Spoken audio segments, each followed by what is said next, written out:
yes, I love winning, and that's always what I wanted to do. But, at the end of the day, when I'm putting myself through everything that I did, all the rehabs and everything, I always remembered.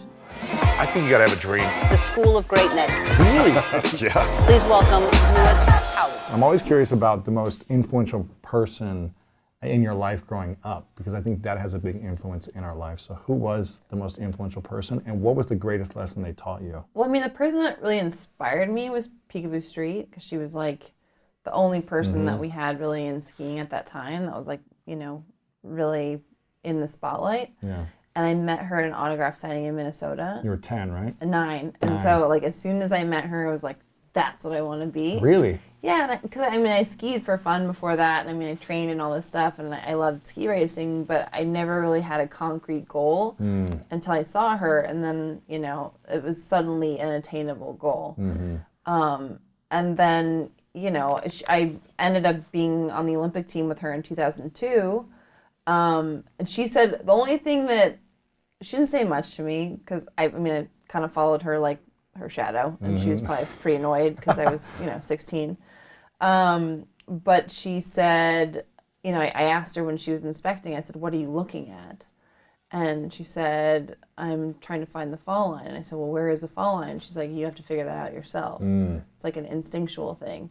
And so I always thought about that, and it stuck with me. But yeah. You mean when you're inspecting the course? The like course, you always yeah. look at the course and you find your line, right? And I was like, I'm just like, what are you?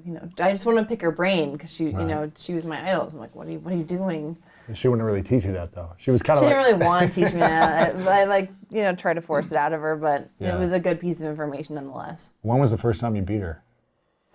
I actually don't think I did because I might have beaten her in some of the World Cups that year, but she retired after the 2002 Olympics, so I didn't really get a chance to race against her very much. She went out on top, at least top of her game, I guess.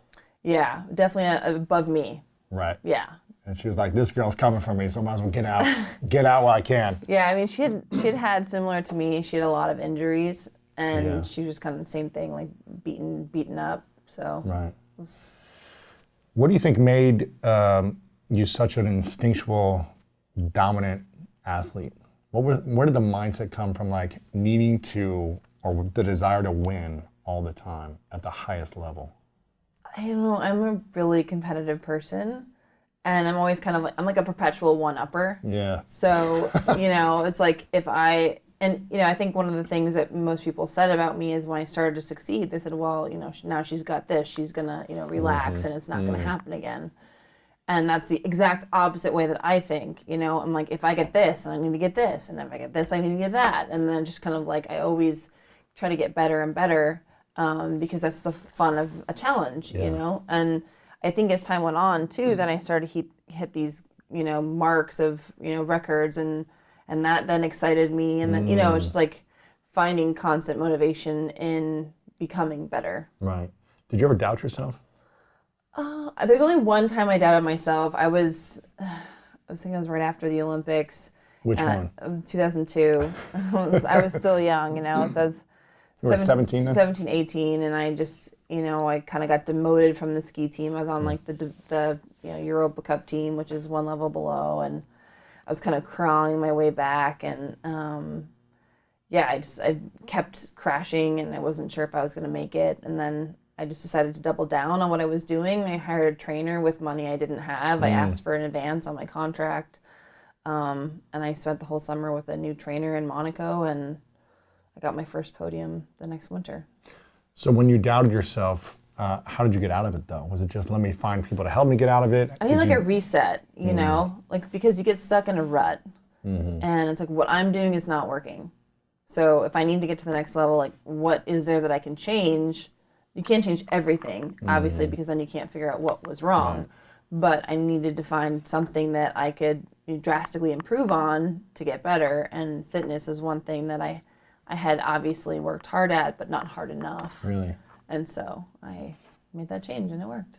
Now, when you had all these, you had like what, I don't know, so many crashes and injuries, right, throughout so many years. A lot, yeah, just a couple. I mean, you tore your knees like 50 times. I mean, everything is crazy. You got plates in your arm and your back. I mean, it's nuts. How do you have confidence after a crash and come back and say, well, I'm going to go back and do this course or the next course? Better, faster, stronger. Short-term memory. Really? Yeah. I mean, it's part of the job, The concussions, right? I guess, help because you forget. Yeah. You're like, oh, wait, I don't even remember that. Shoot. Yeah, it's like crashing is part of the job description. So like, if you're not ready to do that, then, you should probably not do that. But for me, I always use it as a learning tool. What did I do wrong? What can I do better? I always analyze my crashes. A lot of people can't watch their crashes because they're like, they don't want to. It's painful to watch your crashes, especially when you're I kind of loved it. screaming. I was like, what's my style points? Oh and my I'm like, gosh. And every time my coaches, I would crash, they would stop videoing because they're like, oh shoot, they stop videoing. I'm like, you have to keep videoing. I want to see the whole thing. And so, yeah, I just would analyze my crashes, what I do wrong. And I think for me, you have to push the limits in order to find your limit. And I always wanted to be right up on the limit. And then obviously you go past it sometimes, which you crash. And, but if you're not pushing yourself that hard and you're never crashing, you're never going to find your limit. That's how I think. But some of these crashes, they would take, 3 to 6 months to recover, right? Yeah. Yeah. So how do you get to do you feel like you could have done it without crashing? Or do you feel like you need to crash? Not for me. That's just kind of how I raced, was always 110%. So I think that's the reason why I was able to be, as successful as I was in downhill for as long as I was. But that's also the reason why I crashed a lot. So it's kind of a double-edged sword. But I don't know. I wouldn't change it because I think every injury taught me something. Yeah. I think I became a stronger person. Maybe not physically, but mentally, I definitely got a lot stronger. And I think when you go through those kinds of setbacks, you also have a different perspective, and appreciate what you have so much more. So every time I crashed or I had injuries, I became more hungry to come back because I realized how much I miss it and how much I love it, and just. I wouldn't change it. Yeah. Can you walk me through when you're going down, right before you're about to go off? What is it called? The starting gate. The starting gate. Yeah. Right before you're about to go off, what does that 5 minutes before look like in your mind? Hopefully it's really pretty empty. Really? Yeah. Because up until that point, you do all the preparation, right? I've analyzed the course. I've visualized it 1,000 times in my head. I've done all the physical preparation I can do. I've warmed up in the morning. I've warmed up right before I'm in the starting gate. And at that moment, that's when you kind of automatize everything. Like everything should be automatic. You should be in the starting gate calm and ready to go. Because if you're thinking about, certain things that you could have done, you're screwed. Because you have to be so in the moment. Yeah. When you're racing at 80 miles an hour, you have to be only thinking about what's right here. If you're thinking about this and that and the other thing, then, that's a dangerous recipe. Do you know what your fastest speed was ever? The fastest I've ever been clocked at was 84. Oh my gosh. But I don't know. That's so terrifying, right? The men have gone 100. That's nuts. Yeah, it's you fun. Crash on that, It's awesome. How do you survive that? I don't know. Good question. We have back protect. They have airbags now. No way. You didn't have that when you were 17, did you? No, I wish I did. Airbags? Yeah, airbags. And your back protector, and if you are inverted in any way, it'll. Shut up. Yeah, it's great. That's amazing technology. Yeah, I know, it's awesome. I really needed that. 20 years. Yeah. Now, you said you were 9 when you met your hero, your idol, right? If your 9-year-old self was standing in front of you right now, what would you say in terms of advice to her? I wouldn't say anything. Because, you can't correct the things you've done in the past. And I think that, again, everything that you experience teaches you something, whether it's good or bad. And so I wouldn't be here if I had done things differently. Right. So I wouldn't go back and say, do something differently. I would maybe just say enjoy the ride, know. But that's about it. Do you feel like you enjoyed it? Yeah, I did. I definitely think sometimes I took myself a little too seriously, but that's also part of it, when you want to be, the best, you have to give up a lot of things, and, you can't always enjoy everything as much as everybody else, but, I think it was well worth it. Yeah. For me, one of the hardest transitions in my life has been from when I was done playing football into what's next in my life. Yeah. And you've been transitioning for the last few years now. Has it been hard for you, or do you feel like you've set your brand up so well that it's been easy to kind of move past the sport in a sense? I mean, I tried as hard as I could to set myself up, you know, and I had plenty of work and plenty of things to do. But, you know, as you know, it's, you know, one day to the next, your life is completely different, no matter how prepared you are. And it definitely took me until probably, a few months ago. Really? Yeah, COVID was the best thing for me because I actually had time to slow down. Because what I do, if, you know, I always overwork. So if, you know, there's something going on in my life, you know, no matter what it was, I had skiing. I could always like really focus on skiing and kind of, you know, push the other stuff out. And so work is just a great way to Band-Aid everything as well. And so with COVID, I had to slow down, I had to like think about things, like think about retirement, which was horrible. When did you officially retire? February 2019. Okay. So year before COVID, so Yeah. almost 2.5 years. Yeah, so it took me, I mean, the year after, you know, before COVID was, it was really hard. And then COVID was like, okay, slow down, think about things, process things, and now I'm finally at like a really good place where I'm not, you know, working to, you know, forget that I used to ski race. Really? Yeah. It's weird, Kind of weird, right? It's really weird. Now, when your last race was that in February then? Yeah. Your last race? Uh-huh.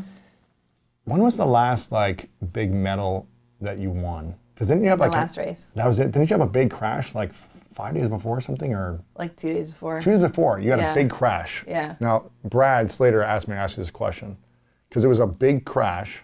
This was 2019, huh? Yeah. How did you decide to be like, okay, I'm going to come back after demolishing your body? I mean, there's really no other option. It's like not race. Go big or go home. Wow. You know, I didn't want to go home. Really? Yeah, I mean, I don't know. I've always been the person that if I can walk, like if I can be out there, I will be out there. You know, unless you have to, like the doctor physically stops me. Right. You know, I'm or you can't walk. Yeah. Right. Like I'm gonna be out there. I mean, I was pretty close to like, you know, not being able to walk at that point because I had torn my LCL, so I was racing with no LCL. I had braces on both knees. Shut up. No, it was definitely, I felt like I was being held together by duct tape. Okay. And so like my last race was literally, I was like, well, this is it. This is all I got. So I'm just gonna lay everything on the table and see what happens. And it was hard because I didn't want to crash in my last race. There's no do-overs. You knew this was going to be your last race. Oh, yeah. It was. You're like, I'm done after this. Yeah, it was 100% my body is race. falling apart. Yeah. Literally. And so, you know, it was like, there's no do-overs. Is this your last chance? And, I just literally, I threw down and gave it everything I had, and third place. It's crushing it. So how did you get your mind right, though? Like, I know in your body, you're like, okay, I'm just going to toughen it up and just make it happen. But how'd you get your mind right? Well, I actually talked to my coach that I grew up with in Minnesota the night before my race, and he's like, what is 60 seconds in your whole life? Wow. Like, what is 60 seconds? I'm like, wow, it's a really good perspective. I'm like, it's nothing. It's like, exactly, it's nothing. So who cares? Just go. I'm like, all right, yeah. I mean, I that was my mindset anyways, but it just kind of like put everything in perspective in that moment, and then he made a great point. He's 96 years old, and he made a great point. Wow. Yeah. That's a great point. Isn't it crazy that, I mean, how many Olympics did you do? Three? 4. 4 Olympics. Yeah. That's nuts. Just missed Sochi. That sucked. Only 4 times the Olympics. Isn't it crazy that so many athletes, I'm sure you know as well, train decades for 60 seconds, 10 seconds, 30 seconds? It's nuts. And especially, qualifying too. Mm-hmm. You have cold. Right. You miss your track and field athlete. Your competition is 60 seconds, 45 seconds, and you're a little bit off, and you're done. Yeah, it's crazy. A decade, 2 decades of your life. Yeah. Over. How? Luckily, you never had to deal with that because you won a bunch of medals. But how do you think people could deal with that mindset, the mentality of, I gave my whole life to something, whether it's a relationship, a career, a project, whatever, a business, and it doesn't work out? How do we bounce back from that? I mean, it's hard. I think everyone has their own process. I always felt like if I worked hard enough, things would turn around. Like whenever I had a really bad moment, I said, oh, you know, the good guy's not going to finish last. You know, I'm going to come back. I just have to double down, you know, reinvest everything in myself and come back. You know, sometimes you just need a little bit of a reset. Sometimes, you know, you need to take a break and come back to it. Sometimes, you know, it's more of just a mind over matter. There's just a lot of different ways to get from point A to point B. But I think the biggest thing is just believing in yourself, which can be very difficult to do, obviously, especially if you have like multiple setbacks in a row. But that's why I always journal. Really? You know, I did a lot of journaling from like a general day-to-day to when I was racing and training. I would write everything down. Really? Especially when things are going well. Because everyone thinks when things are going well, like this is great, it's so easy, and they forget about what they're doing, and then all of a sudden one day things aren't going well. Like, how do I get back? You know, so it's good to keep, like, I always kept notes of everything, like what runs felt good, what skis felt good, what boots felt good. And then I always had a reference point to go back to. Was that daily or was that just most days you were journaling? No, daily. Every day? I have stacks of books, yeah. When did you start? Probably 2005. So you were what, like 21 or 23 or something? Yeah. Okay. So for like when 13, I started 14 consistently years, winning, yeah. When I started 14 years you were like journaling consistently. Oh, yeah. And I also, on and off, I journaled my workouts because that got a little bit excessive. It was like, there's only so much journaling one can do, but I occasionally did do my workouts as well. But was it more like, here's what I did, here's the feeling I had, here's what worked, what didn't work though? Yeah, like every run, you know, I would write down, you know, I tried a different line, it didn't work, I felt good, like this boot felt good, you know, this setup felt good, you know, this felt bad. I tried to do, you know, this line, it didn't work. I just, as much detail as I could give myself, I felt like the better because it's only helping me. Where do you think you would have been if you never journaled? I think I would have lost my way a couple times because, you know, looking back definitely gave me confidence. And thinking about, you know, remembering, you know, like how it felt to have a good run and what I was doing in that moment, you know, my own words helped me visualize that, which then translated into me finding my way again. So, you know, I don't know, I feel like... So you would read back your journals? Yeah. Okay. Yeah. Interesting. Yeah. You talked about believing in yourself. How did you learn to believe in yourself consistently with all the setbacks though? Like how do you stay in belief when it's like, okay, crash, failure, didn't make the Olympics here, whatever, I'm going through personal struggles in my life, whatever it might be, how do you stay in belief with yourself? I kind of always went back to, especially when I had multiple injuries, I always went back to, why am I doing this? You know, I'm doing it because I love it. I'm passionate about it. And, you know, even if I have setbacks, I still am happy every time in the starting gate. So it's kind of like always going back to the root of why I'm there. Yes, I love winning, and that's always what I wanted to do. Right. There's no, you know, qualms about Yeah. that. Yeah, but you know, at the end of the day, you know, when I'm putting myself through everything that I did, you know, all the rehabs and everything, I always remembered I loved it, and I wanted to go fast again. Whether I won or lost, I wanted to go fast again. So, kind of keeping things in perspective. Yeah. Which again is like, you know, one of the reasons why I think being injured, you know, not so many times, but you know, having injuries is just a good way to have a different perspective on things. Yeah, and reflect and see, do I still love this or not? Yeah. Do I want to keep going? Yeah. And it sounded like you did so many times. Yeah. How important was mental health for you, you know, throughout your entire career? Because it wasn't really talked about until like the last 5 years, mental health and the importance of self-care and taking care of your mindset. How important was that for you? And did you ever feel like you lost it at times or overwhelmed or stressed or depressed at certain points? Yeah, definitely. I mean, I definitely struggled with depression for a long time, and I really? You know, was vocal about it not until 2012, maybe. And at that time, like, you know, no one was really talking about it. I hadn't told my parents, like, I didn't tell anybody, and then I just was like, this is something I really need to do, and it definitely helped me kind of process everything and, like, feel more comfortable about it. But, I mean, you know, if being on the road is really hard. You know, you're always alone. in a hotel room. I'm always by myself. And, a lot of times, people just see the athletes like on the podium and happy and like in the media. But, when the cameras go off, you go back to an empty hotel room and it can be really, really hard. Again, especially because you're doing it for so long, and at the end of my career, thankfully I got my dog Lucy. So she was like my companion and always was with me and definitely helped a lot. But it's like the loneliness really gets to you. It is lonely. If you're training that hard for something, I mean, your team is there, and I'm sure your family are there, but at certain points, you're just alone with your thoughts. It's isolating. It's very isolating. Yeah. There's not many people that can probably relate to you.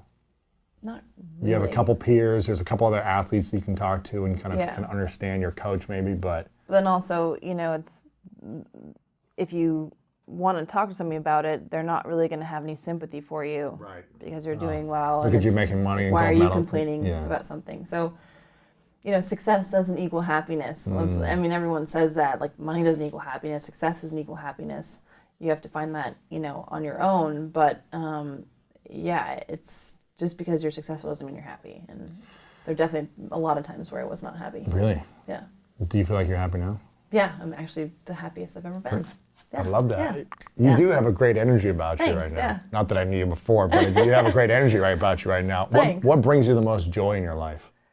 I think just waking up every day and being excited about, something new challenges, new experiences, meeting new people. I think, I was so focused on skiing that I had, blinders on and I didn't see, a lot that was around me. And you have to do that if you want to, be successful. Best, yeah. But I get so excited every day because I'm like, what am I going to do today? Am I going to wake surfing? Am I going to go mountain biking? All these things that, A, I haven't been able to do just because of my sport. Right. And like, B, I just have never experienced. So I'm excited. It's a very exciting time. I'm very, very happy. So it sounds like it only took you 2 years to kind of transition from the sport to feeling at peace about moving past it now, right? Yeah. And kind of letting it go. That's pretty quick, though. Most athletes hold on to a sense of loneliness or depression or the glory days. Don't get me wrong, I miss it. Yeah. And it's easier in the summer because no one's racing, Right. Like, ask me again in February when the Olympics are going on. Oh, man. Yeah, and this past winter was the World Championships in Cortina, which is literally one of my favorite places, and I was commentating for NBC. Oh, how was that? Watching and commentating? I commentated I could only do a couple races, and I preferred the men because it's you're not like, I could beat these girls right now. Yeah, exactly. I don't put myself in that position. But it's like I process it as a death, a death. Man. Like it's gone. It's never coming back. Because the second you think, oh well, maybe I could do a comeback. Oh man, it'll really mess with your mind. How important has rituals been in your life? Do you do a lot of rituals beyond journaling? When you said this is like a death, have you ever put your skis in a coffin and buried it to allow you to process or something like that? Yeah, I actually did the opposite. I always had my Olympic medals in my sock drawer. I never had them out. I had a nice trophy case for my other trophies, but I never. You probably had a whole room for all your trophies. There've been so many of them. I had a nice display case in Colorado, but now I moved to Utah, so I don't have. Literally everything is in storage. But you got your. But I have my Olympic medals. So though. my Olympic medals, I for the first time got my gold medal framed. Wow. And I got all my World Championship medals framed. That's and cool. it was this is a big moment. Of course. And it kind of was this is what I did. You know what I mean? It's not what you're doing. Right. Ooh. Because it was kind of it's put away now. You know what I mean? Yeah, right? There's a lot to celebrate, but my heart hurts. Right? Gosh. So it was it was an interesting moment to do that. It seems weird and, slightly vain, but I just felt it was this is what I did and it's done now. And I can look back and be happy about what I did, but it's not what I do. And it's not who I am, certainly. Who are you? I'm just a nice girl from Minnesota. You're from the Twin Cities, right? Or a Yeah. small town near there? Yeah, I played south of Minneapolis. I played football in Marshall, Minnesota for a season. Oh, no way. And I played at the Metrodome 4 or 5 times. Metrodome. Yeah, it was the old school. Crazy. The Until I AstroTurf. collapsed. Oh man, I still have turf toe from the AstroTurf yeah. from the Metrodome. Yeah. But it was a good time. I was in Minnesota for 3 months. I came for my freshman year to play football at Southwest Minnesota State, and I left after the winter. I was just like, underground tunnels to get to the classroom. I was like, this is nuts. I remember the first day I went to training camp in football in the summer. It must have been in August. I remember stepping on the field, and literally, I've never seen this in my life. The field moved with me every step. Millions of mosquitoes moving with me to the next step. I was like, what am I doing? For weeks, I'm just swatting mosquitoes. Yeah, mosquito is a state bird. It's crazy. Yeah, it's gross. It's probably not as bad in the Twin Cities, but like in the farmland, it was nuts. Yeah, I mean, actually, when I grew up racing, it would be so cold sometimes they wouldn't let us take off our jacket and pants. We would have to race with everything that we had on. It was like my dad would have like the car sitting like ready, warmed up. It would literally go straight through the finish and into the car. I'm curious about mental health now, because you talked about it when you were lonely and kind of had some depression during the traveling time. What is it like now that you've hung up the awards, that you've gone through different challenges in your personal life, and I'm sure you're having career stuff up and down. What are you doing to stay mentally strong post-career? I mean, similar things. I started working with a new psychologist, which was really good. He kind of focused on more like athletes and had worked with other athletes that have retired, which was, I think, really helpful. What's his name? Dr. Armando. Dr. Armando. Yeah, he's awesome. And again, worked with a lot of athletes.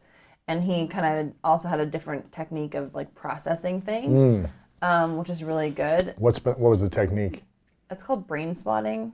Okay.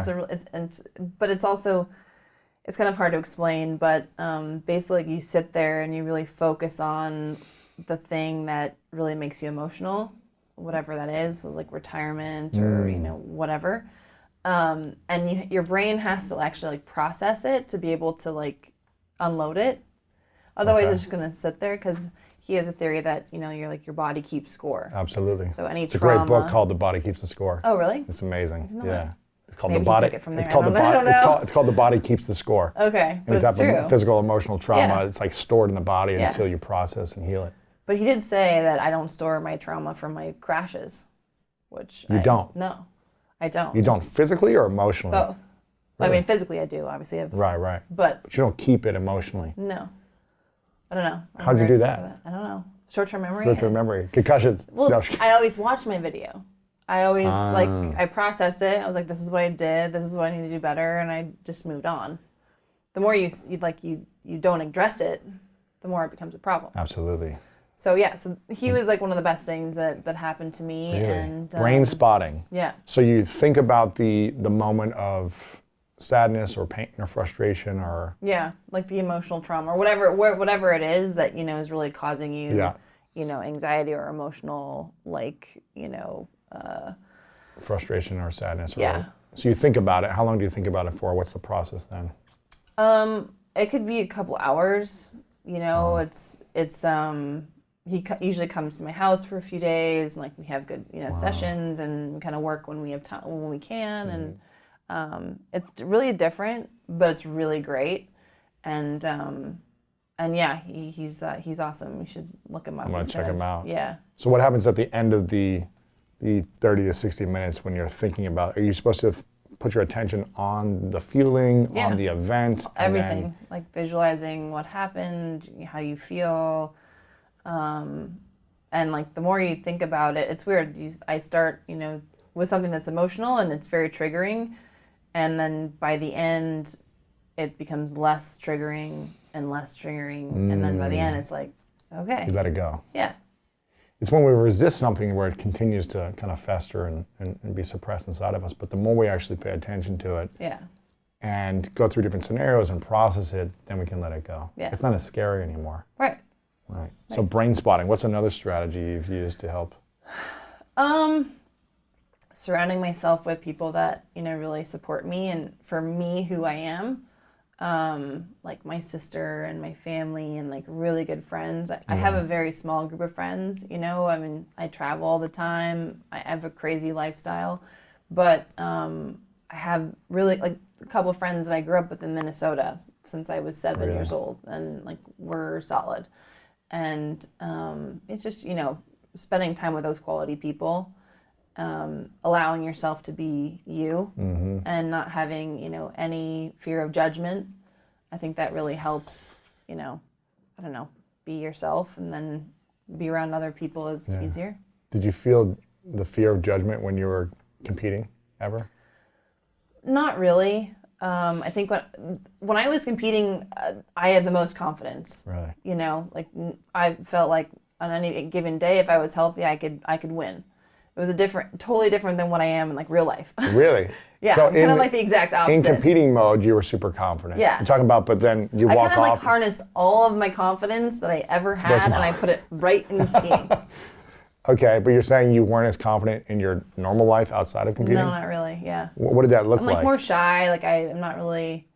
I feel like I'm more right now. This is like media mode. Yeah. And which is still me, but I'm just. I don't know. It's different when I'm at home or like I'm at a dinner or I'm at a function. I'm not the person that's chill. like overly talking to people. I'm like I hang back. And I wait for someone to come to me. Like, interesting. I don't know. That's well, just. the next time I'm at an event with you, I'll make sure to come up say to hi. you. I'll give you a hug. I'll say, "What's up, Lindsey?" I swear, I'm not like trying to be like some people think that I'm just they don't want to come say hi, and I'm not trying to be negative. I just shy in my corner. Do you feel like you've been able to translate that confidence into your life now?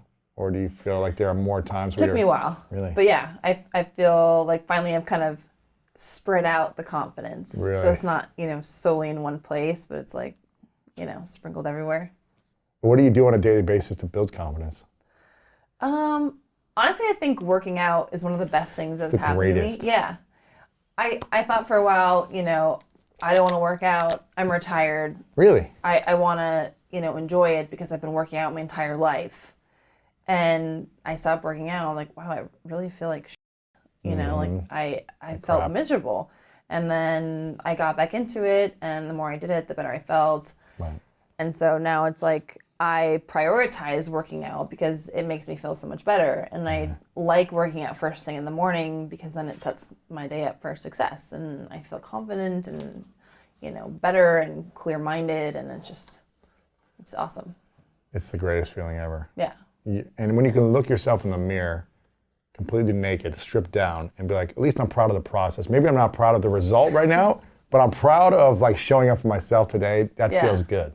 Well, I feel like no matter how you look, as long as you're putting your best effort forward. Like when Absolutely. I work out, 6 days a week, and like the scale says something other than what I feel like I put in, like I mean, sometimes it still bothers me, but I feel like that's not a testament to, the effort that I felt like I gave, and also like how that made me feel from a confidence perspective. And so you always got to keep that in mind. It's really more about, I don't know, I feel like it's more about mental. Absolutely. Mental confidence than physical confidence. Yeah. What would you say are the non-negotiables? You've been living this life for a while now at a top level. 20 plus years you've been competing and now transitioning. What would you say are the non-negotiables, 3 to 5 things that have helped you become successful and that will help you to continue to be successful? If you had 3 to 5 habits or things that you must do, non-negotiable in your life to support your success, what would those be? I mean, work ethic is general, but at the same time, if you want to succeed at anything that you're doing in life, you have to be willing to put in the work. Yeah. And make those sacrifices. Because I honestly feel that the most successful people aren't the most talented. They're not the smartest. They're the people that are willing to go the extra mile that the other people are not. What else? I think, rituals are habits that, help you, get to the place where you can work hard. So whether that's working out or, again, journaling or going on a walk or, meeting your friend once a week or whatever it is, finding habits, like healthy habits like that, put you in a mental place that allows you to then work harder and again, then be more successful. Right.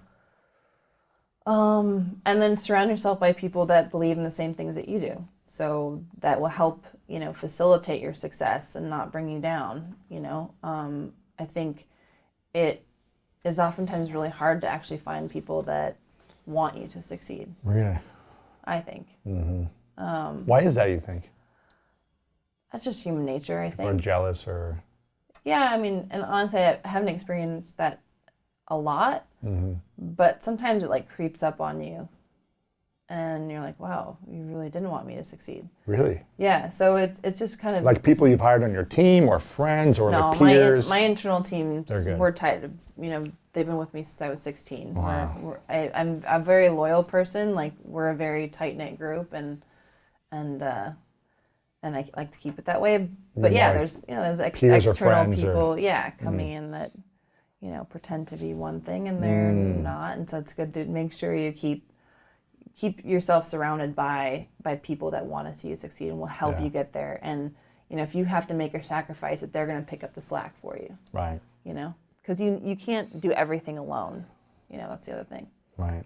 What were your coaches and your team like when you were competing? Do you think you could have been as successful on your own or without the team? You need a team. Yeah. You absolutely need a team. And so it goes with everything that you're doing, whether it's in business or sports or whatever, you can't do everything by yourself. Right.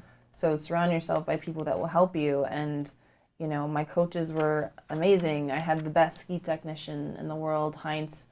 He literally was just as invested in my success as I was. I mean, when I won, he would cry, That's beautiful. It was great. And, Did you cry too?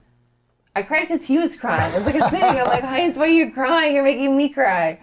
And, he was so nervous when I crashed. And, it just feels really good to know that someone's that invested in what you're doing. And they're putting just as much effort into what they're doing to make you succeed as you are. Yeah. It's just like me working in the gym. He's in the ski room tuning my skis for hours on end. And Crazy. a lot of people don't know that about ski racing. Your equipment is a huge part of your success. So if I didn't have him, if I didn't have my coaches, I didn't have my physical therapist, Lindsey Vonn, who helped me get back from all my injuries, if I didn't have like all of those people, I couldn't do what I did. Right. So team is everything. What's the greatest lesson your coach taught you? It was my coach from Minnesota, the 96-year-old. He said, I think it was like 10 or 11. He said, I'm fast the way I am, so don't change it. Because a lot of people at that time in my career try to change my technique. And even my dad was like, she's not going to succeed if she stays like this. And he's like, no, this is her natural talent. Stay with what you have. Don't try to be someone else. You're fast the way you are. And so I kind of, morphed that into life as well. It's like you are who you are, and that's what makes you special. So stick with it. That's beautiful. That's a good lesson. Right? It's a beautiful lesson. Yeah. And how do you deal now, and how did you deal with negative thoughts? Did they fester for a while? Did you have a technique that allowed you to get out of it into more positivity? What did you do? I think journaling helped, honestly, like skiing was the best outlet for me. It's therapy, huh? Yeah, and which was why it was so hard to retire, which is why then, COVID, sitting there with your thoughts, not ideal, but ended up being great. I think social media was at times really difficult, Really? Because other people would say negative things about me, and that would kind of creep in. And I wouldn't necessarily always believe it, but it's still kind of, it's like there. It's like a little mosquito, and it's like, annoying do people you. actually think that about me, and it kind of adds a little bit of doubt in there. And it's not always the easiest to get rid of those negative thoughts, but I try to focus on, again, like, what makes me happy? Why am I doing this? I'm not doing it for other people. I'm doing it for myself. Yeah. And, everyone's going to judge you. There's always going to be people that say bad things about you. But, when the lights are off and you go to bed, it's just you. And are you happy with yourself? And I think that's the ultimate question. If you can be happy with that, then you're good. Who cares what anyone else thinks? Amen to that. There's a great speech by Matthew McConaughey where he talks about his hero is 10 years away from him. He's always chasing his hero. When he won the Oscar, I think it was, he said, I'm always chasing my hero who's 10 years away from me. We talked about your 10-year-old self. You've had a couple of years to transition now. I'm curious, in 10 years from now, Where do you see yourself being, and what advice do you wish your 10-year away self would give you right now? I have no idea where we'll be in 10 years. Like, I don't know where we'll be in 10 days. I know, it's crazy. I really like not knowing it. I used to really try to, I'm a planner, and I like organizing and like knowing what's going to happen and like planning as far out as I can. You're always scheduled. You got events, you got training, yeah. It's always a schedule. And I kind of really like not having as like, as tight of a schedule as I used to have. Yeah. And so I don't know. I have no idea. I mean, hopefully I'll have kids, and 10 years is a long time. I'm 36, and that's, I don't know. But I know that I have a lot more to do, and that's really exciting. What do you think advice you would want to hear from your 46-year-old self? I think the same as, when you ask me what would I tell my 10-year-old or 16-year-old self, I wouldn't say anything, because I have to have those experiences, and I'm excited for them, good or bad. I think, it's just a part of the journey. And so far it's been great. So I feel like just keep it one day at a time. Keep it one day at a time. Keep it simple. And when do you feel the most loved? When you're doing what? Hang out with my dogs. Yeah. They love me no matter what. Isn't That's the best feeling ever. Isn't it incredible? That's why I have 3. I'm the crazy dog lady. Oh my God, it's not crazy. Well, I have 1 cat, so I'm the crazy cat dude. Oh, that's where I draw the line. Because I travel so much. And cut. She's a good cat. She just relax. She's like a little dog. She like lays next to me. She just like purrs on me. I think I'm scarred for my mom's cats. They're crazy cats. No, you need a chill cat. You need a cat that's like a dog that like plays fetch and No, it's not. Yeah, so my dogs are the best. Like, nothing like, having a Ben and Jerry's with my 3 dogs, watching Law and Order. Pizza. Ideal. Oh my gosh. Yeah, that's when I feel the best. What is something about yourself that you're most proud of that most people don't know about? I don't know. I feel like everyone knows everything about me. Sometimes way too much. That I'm most proud of. I don't know. I'm most proud of my family. Just like, I think I'm really lucky to have, siblings that are, as great as they are. And, I'm really proud of, how far everyone's gone. And I guess that has nothing to do with me, but at the same time, I don't know. I feel like we're all a unit. So I'm proud of them. Oh, it's beautiful, yeah. And what about your biggest fear right now? I mean, I had a lot more of them a couple months ago, but I feel like... What were they a couple months ago? Well, I hadn't really processed, retirement. Yeah. So I guess now I'm just kind of happy not knowing what's going to happen, where I was a little bit nervous, what was going to happen before, where's my career going, what's life, what's going to, just... Because, as much as I have things planned, nothing's really planned. Right? So, I don't know. And your fears now? I don't know. I guess it's similar to skiing. Like, I try not to think about I never had fear when I was skiing. And I think I'm finally in a place where I am, very present in the moment. That's and beautiful. I'm not thinking about, what could go wrong. I'm thinking about what opportunities are there. That's beautiful. And what is the question you wish more people would ask you, but they don't ask you? How are you doing? How are you doing? Yeah, I'm great. Thank That's you. good. How are you? People don't ask you that enough? In a general way, it's like, how are you feeling? I don't know. People, it's like, there's greetings. We're like, hey, what's up? How's it going? But it's like, actually, how are you feeling? Are you happy? You know what I mean? I have a few people that say that, and those are my friends. Not many people ask you how you're feeling. No. Again, next time I'm at an event and you're by yourself, I know what to do. Exactly. I know what to ask you. Tips. I'm coming up to you. I'm going to ask you how you're feeling. I'm pretty simple. Yeah. But yeah, I think those are really important things. Who is the person in your family that has taught you the biggest lesson? I'm sure they've all taught you something, but what's a lesson that really stands out? Everyone's taught me something. I think you know, my grandfather and my dad taught me, you know, about toughness and, you know, what it really means to, you know, sacrifice and work hard. And I think those are incredible traits that, you know, not a lot of people have. And like I have a really good understanding of what it means to sacrifice because they had such a good example for me. Yeah. But I mean, I think my sister Karen really kind of she's just helped me be like a person. And that's A human being. Yeah. I'm like, that's been great. Not the athlete and not the No. competitor or the personality. Right. And that's the one thing I love about my family, which, you know, is why I talk about them so much, is just because I'm always me, you know? So they always, you know, it doesn't matter what I do. I'm always, you know, going to be me, and they always treat me like that. And it's just kind of nice to always have that to go back to. What was that like coming from such a small, I guess, Midwest town, or I guess Northwest town, but I think of Minnesota as a Midwest town. Midwest, yeah. I'm from Ohio, so I think of it as all. Ohio. Exactly. Oh, yeah. We had little bunny hills that I skied sometimes when I was a kid. What was it like transitioning from small town, you know, Midwest values into the spotlight and into the scene and into everything that comes with that? How did you stay grounded?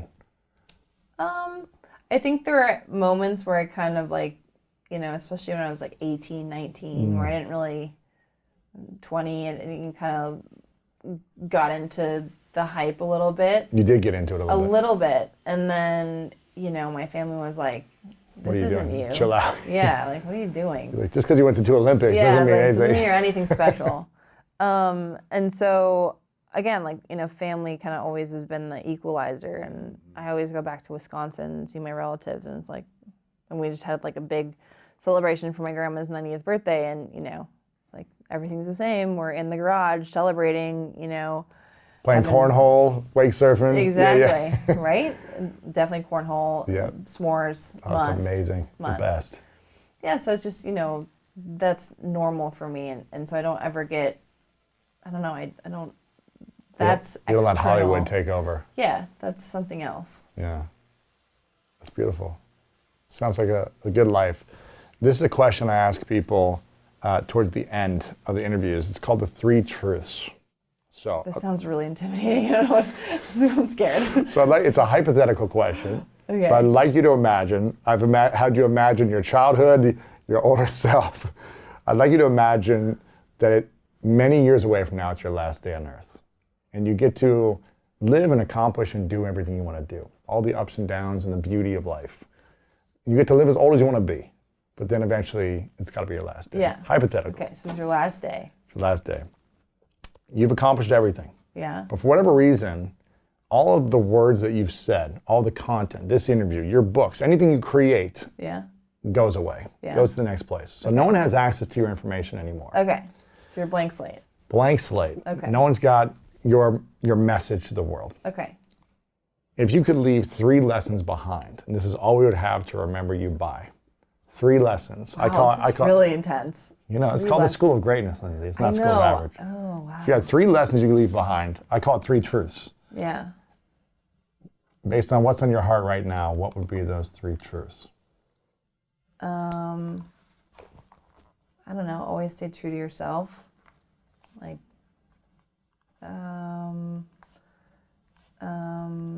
never give up on your dreams, which is cheesy, but Hey. very true. And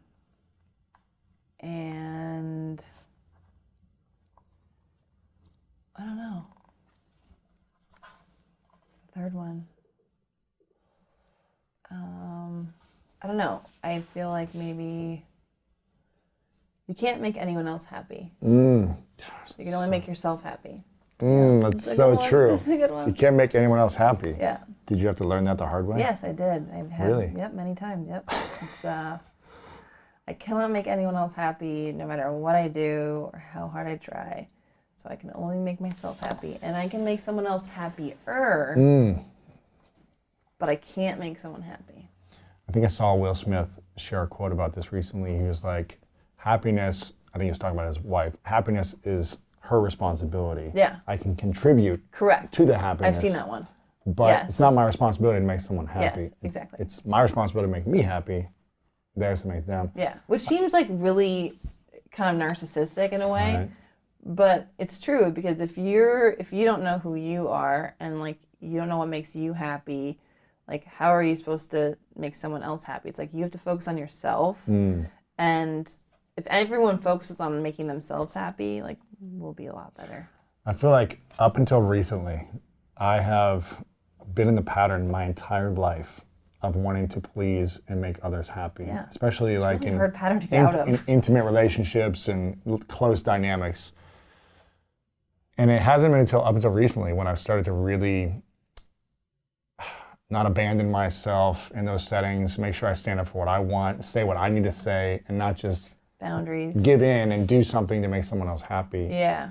Because I've done that my entire life up Yeah. until recently. And I tell you what, it's exhausting trying to live that way. It's very It's exhausting, right, Lindsay? very exhausting. What made you realize Yes. that that's one of your Yeah. truths? When did you realize, like, okay, this is... I mean, trial and error. Yeah. Like, you know what I mean? Do you feel like You you were gotta that learn the way in lesson the multiple... hard way. Do you feel like you were like that with family or intimate relationships and business? With or a just, lot of things. Really? I think, personal stuff, but also like, with media stuff. Like Yeah. I had to learn to say no. Like I can't please everybody. Right. I can't do everything that everybody wants me to do. I can't physically sign every autograph, even though it kills me when I see little kids. And I'm like, I literally physically have to go to the start right now. I can't. Right. You have I to literally focus. have to race. I literally cannot Oh, sign your man. autograph. That's tough. And that's really hard, but that's the reality. And, I can't live my life, upset that I didn't do something or I didn't make somebody happy or one person doesn't like me or, you can't live your life that way. Mm-hmm. And, sometimes it really ate at me. And, Really? but now it's like, I can only do what I can do. Right. I can't do more than that. And I can't make other people happy, again, to point. Right. How have you learned how to disappoint people and be okay with it? Because I feel like I'm going to need to learn how to just be If I'm comfortable. not disappointed in myself, like if I can, again, turn the lights off, go to sleep on myself and say, I did the best I could today, then that's what it is. What if you disappoint millions of people? How do you feel? I mean, it sucks, Right. but you made a mistake and you got to live with it and just own it, or people just don't like you. Right. But if it's like something that you really believe in, then that's what it is. Yeah. You can't change who you are. You can't change what you think, or you know what I mean. It's like some people, no matter how polarizing, have opinions, and as long as that's what you believe and you're true to it, then that's who am I to judge someone else's opinion? That's the thing. I never judge anyone else. Like, no matter what it is, whatever you believe, that's you. I'm not going to criticize that. I don't know. What would you say has been the biggest emotional challenge for you to overcome in your life? You talked about kind of depression and mental health. Is it people pleasing? Is it staying true to yourself emotionally? Is it trusting yourself? What's been the biggest emotional challenge? I think people pleasing. Really? Yeah. You've been like me your entire life too? Working on myself. Yeah, because I'm selfish when it comes to skiing, because you have to be focused on yourself in order to make gains and to be in that position. But, I was very selfless when it came to, other people around me and like wanting them to be happy. And that takes a lot of energy. And it's like it's very draining. It's exhausting. So why do you think people live in that way, in that space? Like, why do you think me and you have done that and others tend to do that? I think that's a question for Dr. Mondo. There we go. Call him after this. I'm Ask him. what is the answer to this question? I don't know. I've always been like that. I'm the oldest of 5. I always try to take care of my siblings. I change all their diapers. Like, I help when I can. I try to make everybody happy. And I don't know. It's So tough. It's like some you gotta ask Dr. Mondo, like I'll ask ask it. some psychologists because I'll that's a ask deep question I don't have the answer for. I will ask him. I've got one final question for you and a statement. Before I share the statement and ask the question, I want people to follow you because I love your content over on social media. So check out Lindsey Vonn with 2 N's over on social media. You got lindseyvonn.com as well, right? Or what's I think so. your I website? don't really use a .com anymore. Your but website? it's like, Yeah. It's there. But Gotcha. But it's social like, media is your main thing. Yeah, Is it like- Instagram or Twitter or Facebook? Which one do you use most? Probably Instagram the most, Yeah. but yeah, all those platforms. I'm not really on TikTok. We got to get you on there. I feel like I'm too old for that. I don't know. I'm my- 38 and I'm on TikTok. Oh, come on. The all right. generation You're is making me getting look older, bad. you know? Okay. Yeah. Remember when Facebook was how just many for college platforms- kids? There's so many platforms. nuts. It's really overwhelming. But you got a great team, don't you? I do it all myself. Oh, you got to build your team. Everything I do. Just like you had in but sports. That's not me. That's not authentic. This is me. This is everything that's on there. That's all me. I don't. Of course, but you can have team support you. Just like Yeah, everything but I on don't the, trust anybody. So what if they messed it up? Everything on the slopes is all you, but you had a team to support you with the tuning the skis and doing this and making your schedules good. Yeah, but would I have my team come in here and do an interview for me? No, so I you got you there. so you can I still got you you can there. still post your content and take the content that you want to do, but make sure they support That's you in other actually ways. an extra step.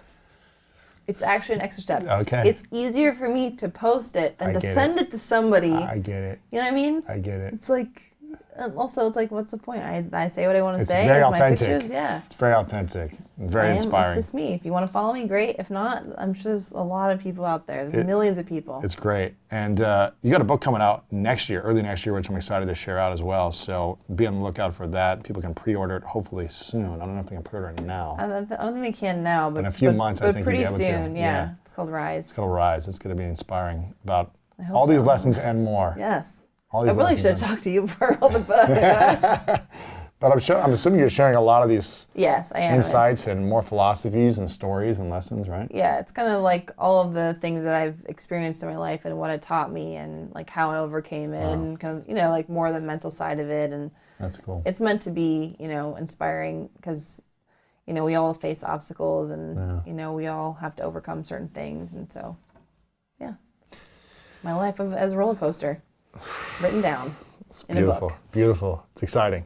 So when that comes out, make sure you guys pre-order that.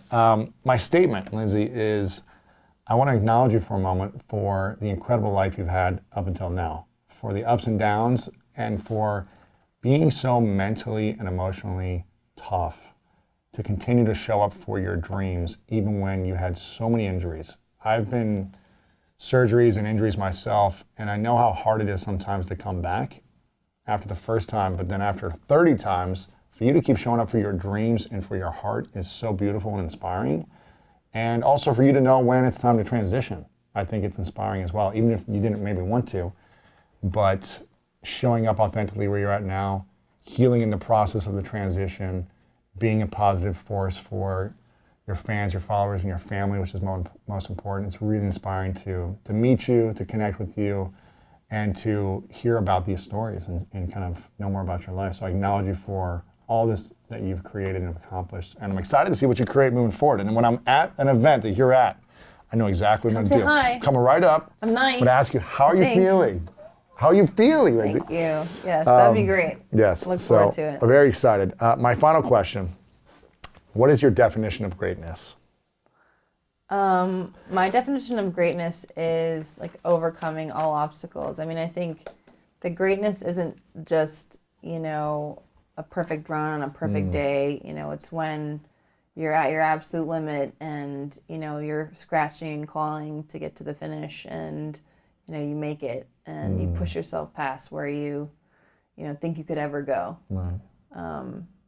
Because, like Tom Brady, his best, he always says like his best performance isn't, winning this or that Super Bowl. There's like certain moments where he felt like he overcame a lot. And those are like really great moments. And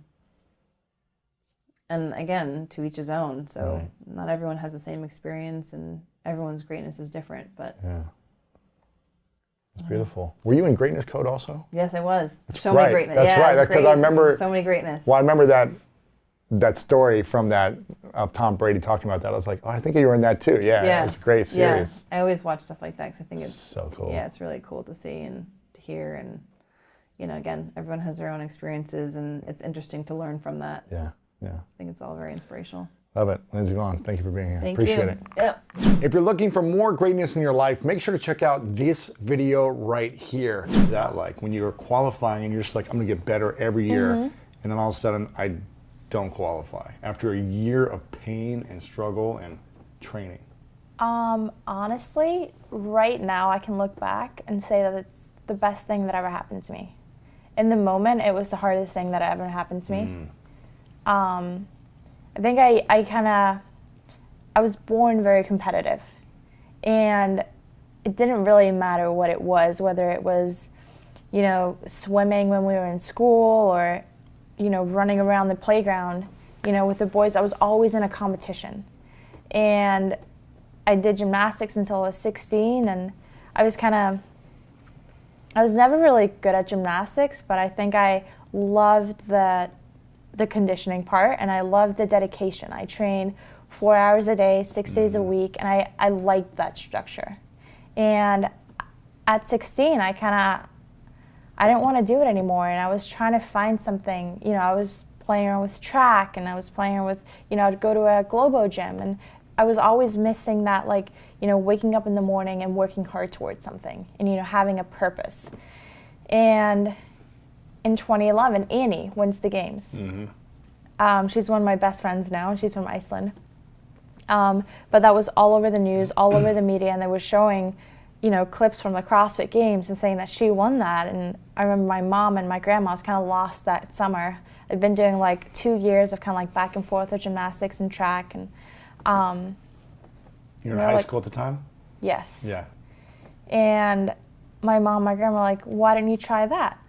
And in my head, I feel like it was the day after that I went to the gym that she was at. Yeah, and I signed up for boot camp. I signed up for CrossFit, and that was literally it. Wow. And right away from day one, you knew. Yeah, I think I'd been doing it for about 3 weeks when I remember talking to my mom, and I was like, Mom, I want to make it to regionals. Wow. Which is the qualification process, or used to be, for the CrossFit Games. And that was probably in September, and then probably around the new year, I remember that goal kind of shifting to, I want to make it to the games. No way. That quick? That quick. And that's a little bit dangerous because I was so good right away. So that was 2012? This is the end of 2011, and 2012 I actually make it to the games. Your first year? My first year trying. 6 months yes. of training. And no one could do that today. I mean, the sport was so much younger, but I progressed very fast, and I got good right away. And when I say good, I actually think that's so dangerous because I think I got kind of content, it was good. I was the young one. I was the one that made it right to the games. And honestly, when I got to the games that year, I didn't really belong. I was very starstruck by everyone that was there. I didn't have a coach. I hadn't trained for that amount of volume. I didn't have the headspace to be there, and honestly didn't enjoy it at all. But I got to call myself a games athlete. And then again What'd you place? Top 30, right? I was somewhere 30, I might have been 30, yeah. Yeah. And then I have another year of kind of doing the same thing. I would show up every day and I would train, and I loved training. And then I was a full-time student and I was coaching, and show up again 2013, and kind of just same story. I'm good enough that I'm a games athlete, and I get to call myself a games athlete all year. But as soon as I get to the games, it's a whole other level and a whole other playing field, and it's so many days and so many things to think about. And again, I didn't really have a coach, and again, no one came with you to support you in coaching wise? I had some people from my gym, but they weren't coaches. They weren't my coaches. They were very supportive, and honest, I couldn't have done it without them. But they weren't.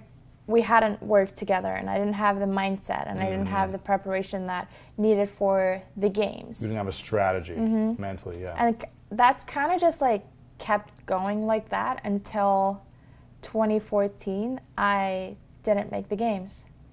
And right in that moment of not making it to the games, I remember there was a workout that had 10 legless rope climbs in. And legless rope climbs were a weakness of mine, and that was the workout, 10 legless rope climbs. Wow. There was nowhere to hide. And for weeks leading up to it, I had been so nervous for that one workout. I was at that point in the best shape that I'd ever been in. And I'd always made it to the games. But couldn't stop thinking about that workout. That was the workout. I was like, it could throw me out. Like, maybe I won't make it to the games. And that was on day 2 of regionals of 3 days. And day 1, I was crushing it. I was in first by so far. And I remember they were asking me in interviews, like, wow, like, you've improved so much. Like, how do you feel about this workout? And I could never be happy with what I was doing because I was so nervous about that workout. I'd be like, yeah, happy with that, but I really just got to get to that rope climb workout. Wow. Like, so crazy that I couldn't just be in the moment. And I was constantly, like, I don't know, like, projecting forward to that one and my potential failure in that one. And sure enough, we get to that workout, and I think I was on my 7th one when I fail a rope climb. And I immediately start crying. I bawl my eyes out, and I'm on the field, and there's minutes left on the clock, and I didn't make a single rope climb more. And it did throw me out, and it's kind of like I was right, you know? What you say, you created, yeah. I think I created that for myself, and it wasn't my physical ability, because I was fit enough that year. It was my lack of mental toughness that year.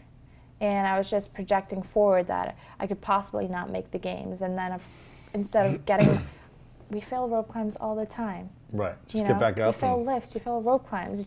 You stand back up and you try again. So you tried again, or you just like I did try again, trying? but I was just falling down the rope, and I wasn't collected. And you could have taken more time of rest. You could have, you still had tons of time. And I was just rushing it, and because I was so like I needed to make that rope climb instead of resting until I was ready. Like I was just jumping back up and failing, and in that moment, I had nothing planned that summer. All I wanted to do was train for the games, and so he wasn't my coach at the time, but I'd done training camps with Ben Bergeron, who's now my coach, and I remember getting a text from him. So every morning, after probably like a week or 2, I would wake up in complete shock, like, when you're just like, oh. Like, after you didn't qualify. Like, did that actually happen? Like, wow. And a couple days later, I get that text from Ben being like, I know that this is tough for you right now, and you might not see this in this right moment, but this could be the best thing that ever happened to you. Wow. And I remember that I was so mad that he would say that. Like, why would he say that to me? Does he not understand that, like, this was so hard for me right there and then. That was all I wanted, and that was my biggest goal, was to make it to the games. And that summer, I remember I took some time off, and I went with my dad and my siblings to Morocco. And when I came back, I hated the fact that everyone else was training for the games and had that purpose, and I was just going to the gym. So I think I just kind of tricked myself in my brain that I was training for the games. And that summer was probably the summer that I started training so much more with Annie. So she was training for the games. So you were essentially training with her for the games. Yes. So I was, the best workout buddy that she could have at that time, because I would push her and push her and push her. Yes, but at the same time, but I wasn't like, I don't know, I guess like for her, she was training to win the games. So for me, I'm actually training for the games too and pushing with her. So that she really pulled me through that summer. Wow. And at the same time as I got to push her. And that year, I remember I didn't really watch the games. I remember watching the final workout, and it was really late in Iceland because of the time change.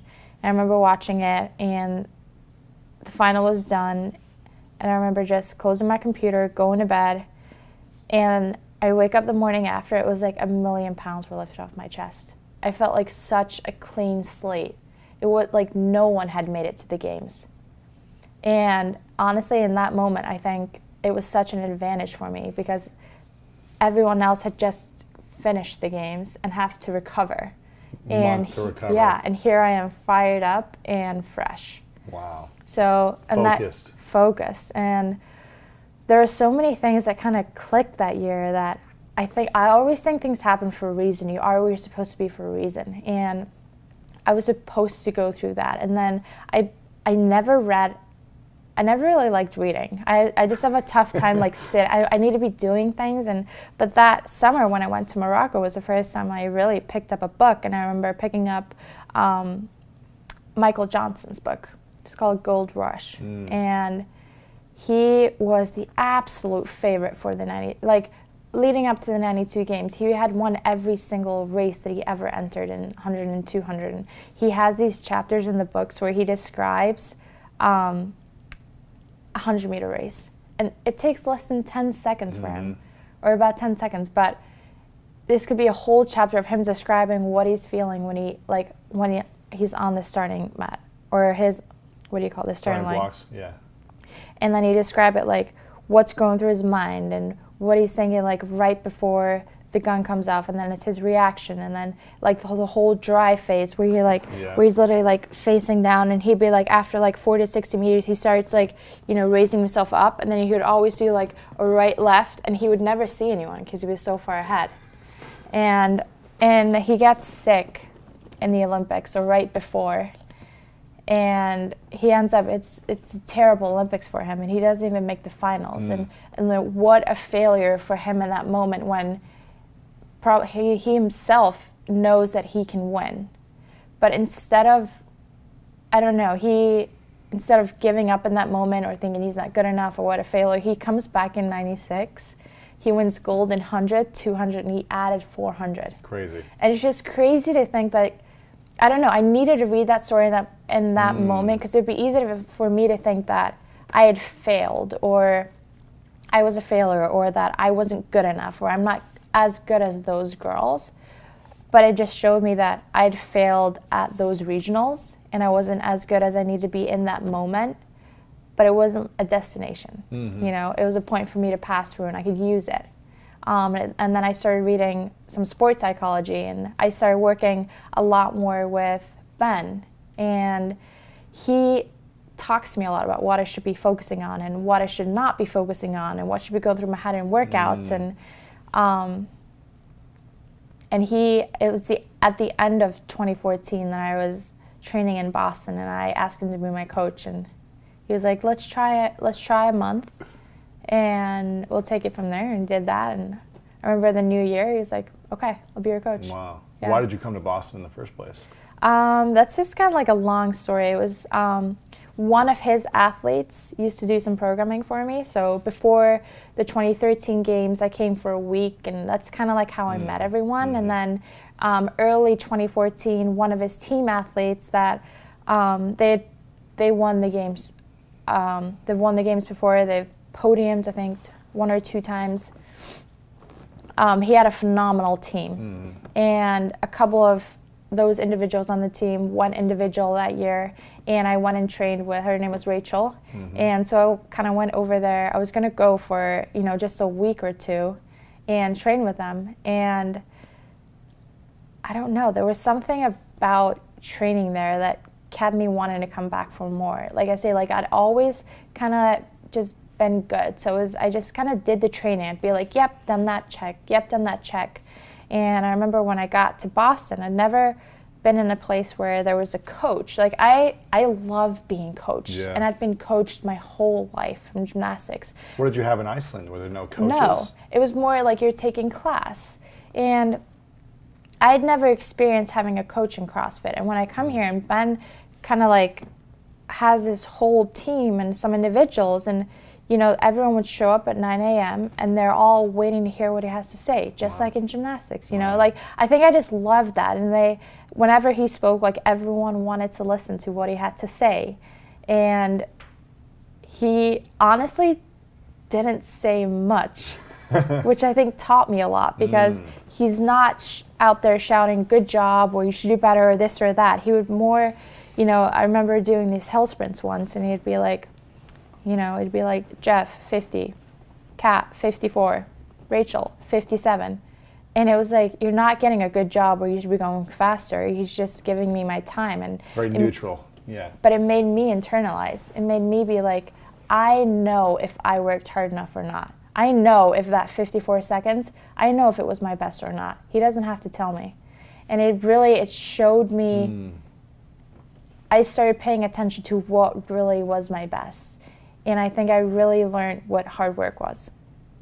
There's a difference between working hard and working really hard. So those weeks, whenever I would come to Boston, I think I accidentally put myself into this like professional athlete bubble. Yeah. Because when I was in Iceland, I was a full-time student. I was a coach. I was trying to train. Yeah, I have all of my friends and my family that you're hanging out with or going out for lunch. But when I was in Boston, I would stay with Ben and Heather. Heather is Ben's wife and their family. And I would go with Heather in the morning to the gym, and we would work out, and then I would have lunch and take a little break, and then would work out again, and I'd probably be done by like 3 or 4.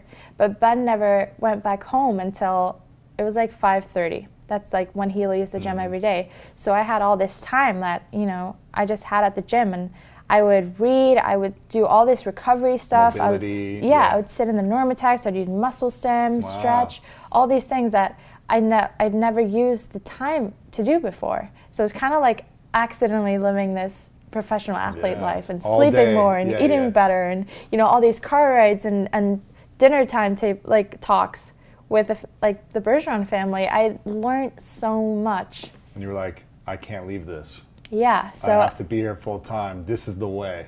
Absolutely, and I think every time I left, I felt so much better that it kept me wanting to come back for more. It sounds like that structure was what you really loved. Yeah. Because when you go back home, it was kind of like on your own time. You have a lot of different things, but it's not a core structure with one focus. Absolutely.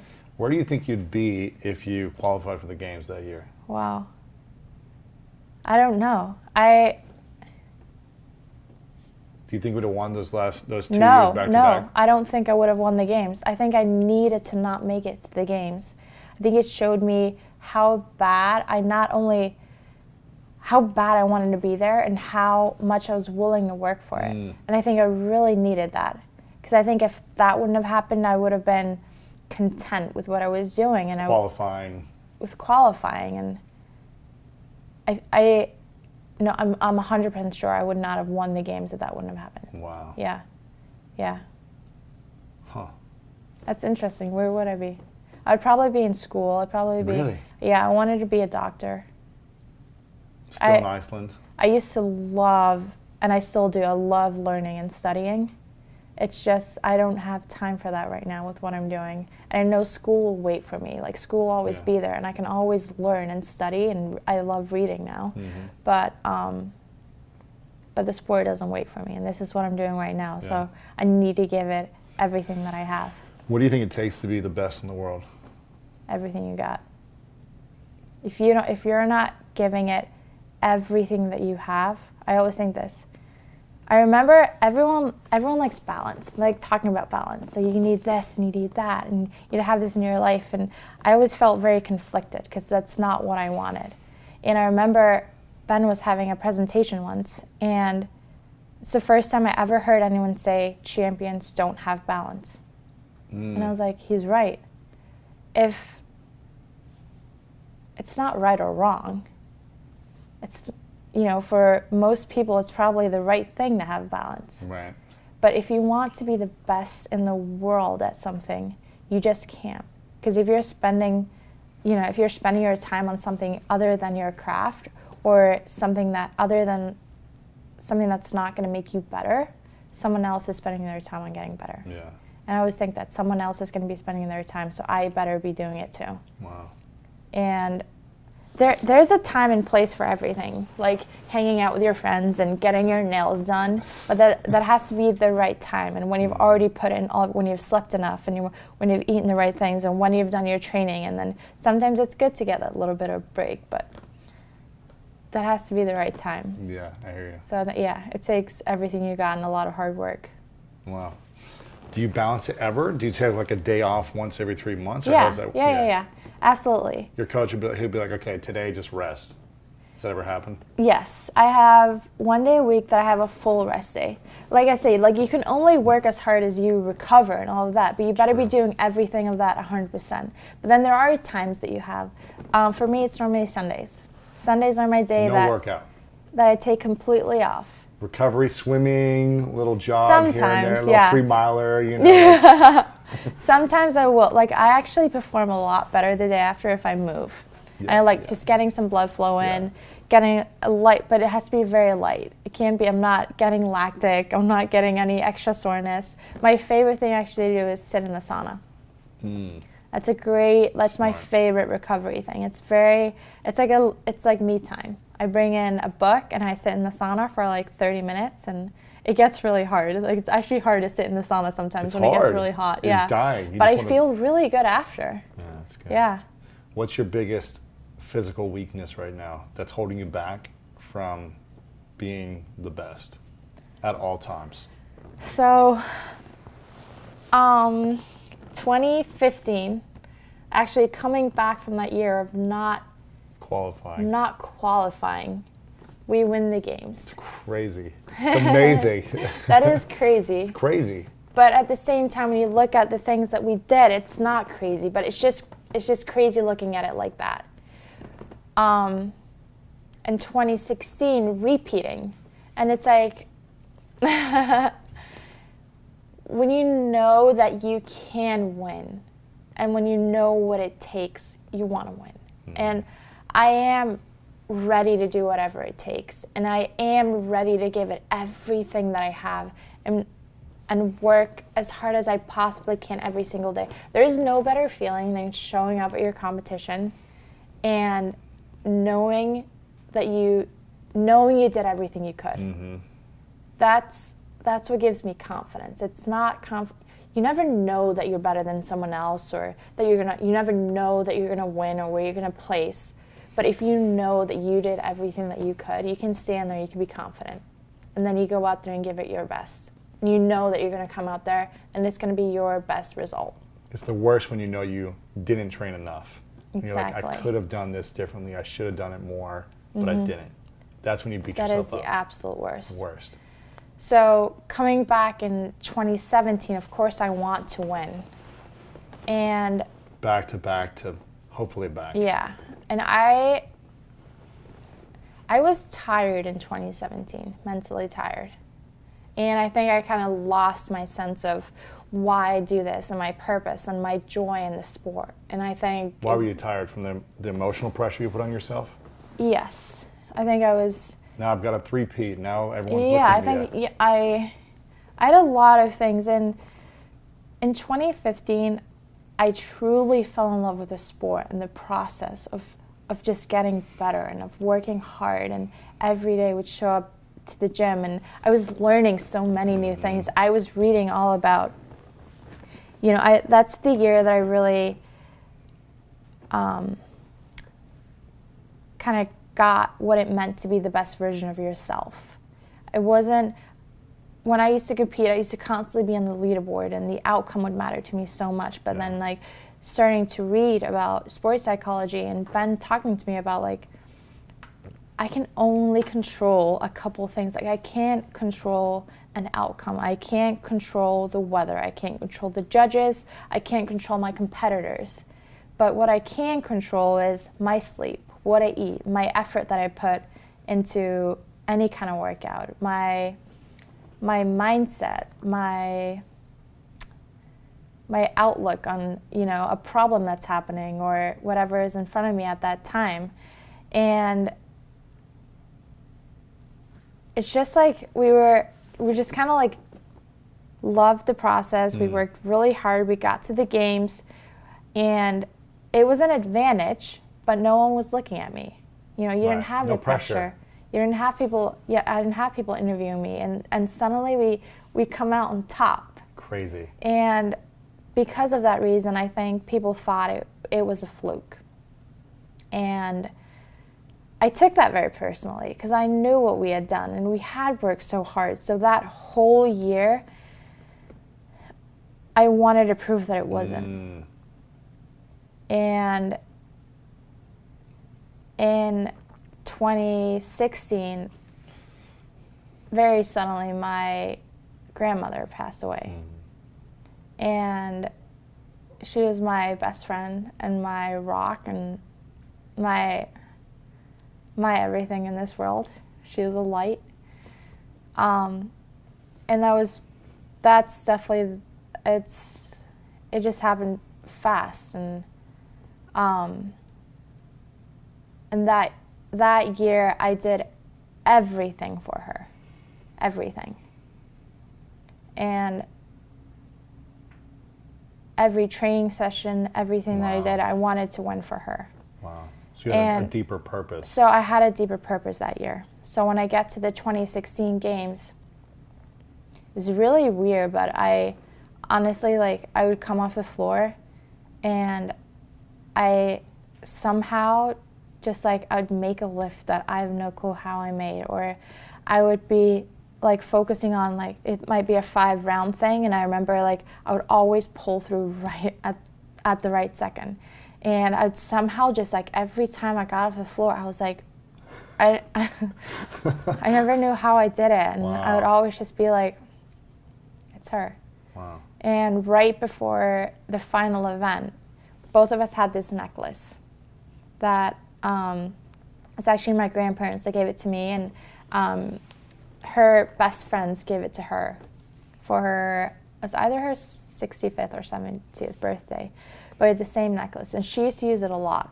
And when she passed away, I got a little protection angel, and I put one on hers and one on mine, and hers is buried with her. Wow. So I always have this necklace with me. And right before the final event, I took it out of my bag, and I was wearing this high neck sports bra. So I was able to actually, so I tucked it in, and I was wearing it for the final event. And it was I was in the lead, but this was a really hard workout for me. And this is probably one of the proudest competition moments that I've ever had, because how easy is it it was pegboards and thrusters. And how easy is it to, like with the rope climbs, just go up before you're ready, because, you know, it's the win on the line. But at the same, I just took everything, you know, a moment at a time, and I'd do another pegboard when I was ready, and I would do the thrusters when I was ready, and actually get my best result, even though there was so much on the line. But I remember I'd walk over to the chalk bucket, and I'd go over, and the necklace would always fall out. And I think it, like, kept reminding me, like, she's there with me. Wow. And that year I remember just holding the necklace. It felt like an eternity before he announced who had won. Because you didn't know. Because I didn't win that last event, but then it was like, what's the point spread? You know, and I came out a couple points ahead. Wow. And I was like holding it, and I wanted it nothing more than to win for her. And I think I had that year. And then that 2017 year, you've already done a back-to-back win, and I didn't know my purpose anymore. And I think that was... Your purpose was now pressure. It's like how to deal with the pressure and how to overcome this pressure. Exactly. Yeah. And I think I just kind of lost that a little bit. And I don't think I realized it until I was at the games, and I never had one of those magical moments. Which I talk about, like, when you come off, you're like, whoa, like, I love competing. It's my favorite thing in the world, like when I'm out there on the floor. And I didn't have that. And it wasn't until that Sunday morning after the games I had one of those workouts. And I had that magical moment. After the games? No, I was right at the end, but it was just too late. Too late. You know. And I didn't even podium. I took 5th of the games. And I know that's very good. It was just not what I wanted and not what I'd worked so hard for. How did it make you feel? Terrible. I think it took me such a long time to acknowledge that I wasn't happy with it, and to acknowledge that I wanted to win the CrossFit Games, and that I wasn't happy with that placement. And honestly, like, the longest thing took me to acknowledge how I was feeling. Like, I was missing the joy. I was missing my spark. I was missing my purpose. All 2017. this is all after the 2017 games that I think I was kind of realizing these things. And there was a moment in time where I was like, you know, do I love competing in this sport anymore? Like, do I want to do this? It's like, I was like, why do I want to do this, you know? And I got this email from, there's a doctor at our gym who saw someone post this, that it was like his little cousin that she was 15 or 16. She posted this essay. She was talking about how she had been she's very down, like very depressed. She would go to school and she would, you know, do enough to get by, and after school she would go home and she would do nothing. She and this one May, it was before Memorial Day, her aunt comes and she was so excited. It was like raving about this CrossFit exercise, and she's like, you know, wanted her to come with her to the gym, and she was like, fine, you know, whatever, he'll go with her. And it was Murph, which is like a mile run, 100 push-ups, 100 pull-ups, 200 push-ups, 300 squats, and then another mile run. It's a tremendously hard workout. It's long and it's grindy. And there was all these people, they all showed up to do this workout.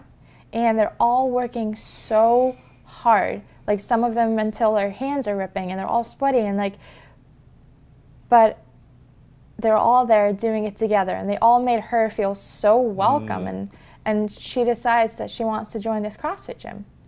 And she'd been doing CrossFit for a couple of weeks when she then like starts looking at videos, she gets more interested, and she watches the documentary Fittest on Earth.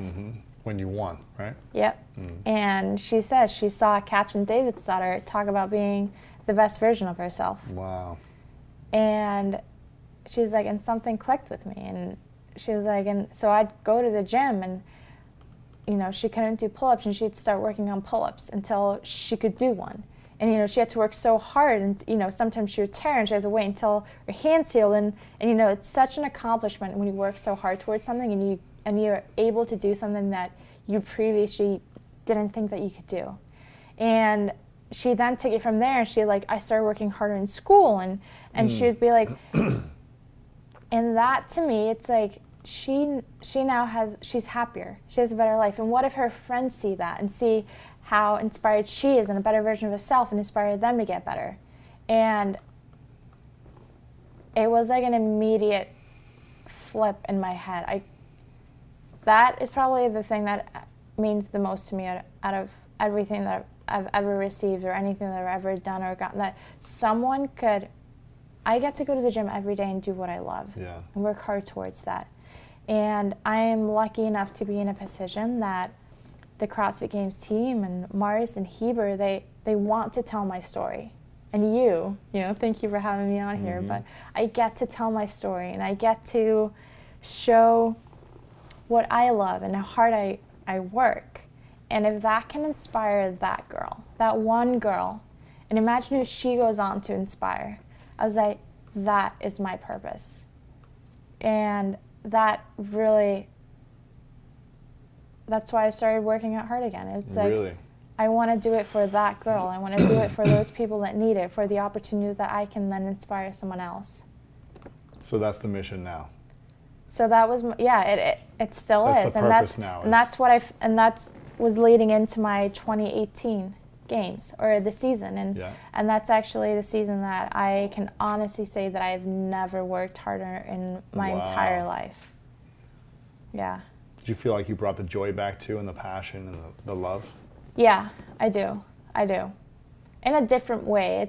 It's more, I feel like with anything, like when you start out in anything, there's always a lot of excitement and everything is fun. And it still is.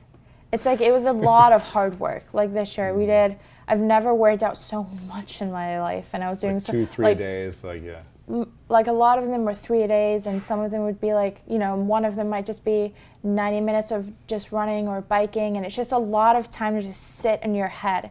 And I had to tell myself so many times how much I wanted this and why I was doing this. So it's not always fun and games, but I will say in the big picture, this is the thing that I love the most. Wow. And that I am so thankful for, that I get to do every single day. You got to tell your coach to let you listen to podcasts during those 90-minute bike rides. I do that. You I do? that. Thanks for getting me through this. Good. Yeah. That's good. So you got third this year at the Games, 2018. How did you feel? Again, Right, that's why we were talking about this, because of my weakness. How did you feel? I just started rambling on. Yeah, it's all good. So that was, anyway, yes. How did you feel placing third and not being on the top, which you wanted, but working harder than you've ever worked in your life, and having a deeper mission and a purpose? How did you feel? Because when you got fifth, you were unhappy, even though you were kind of faking like, okay, this is good, but not. How did you receive it? Very, very mixed feelings, and I still have those mixed feelings. Because I want to win the CrossFit Games. I want to come out on top, and I know what it feels like to come out on top. Yeah. And I worked as hard as I could in this whole year, and as hard as I ever have in my entire life. And that's very scary to do that.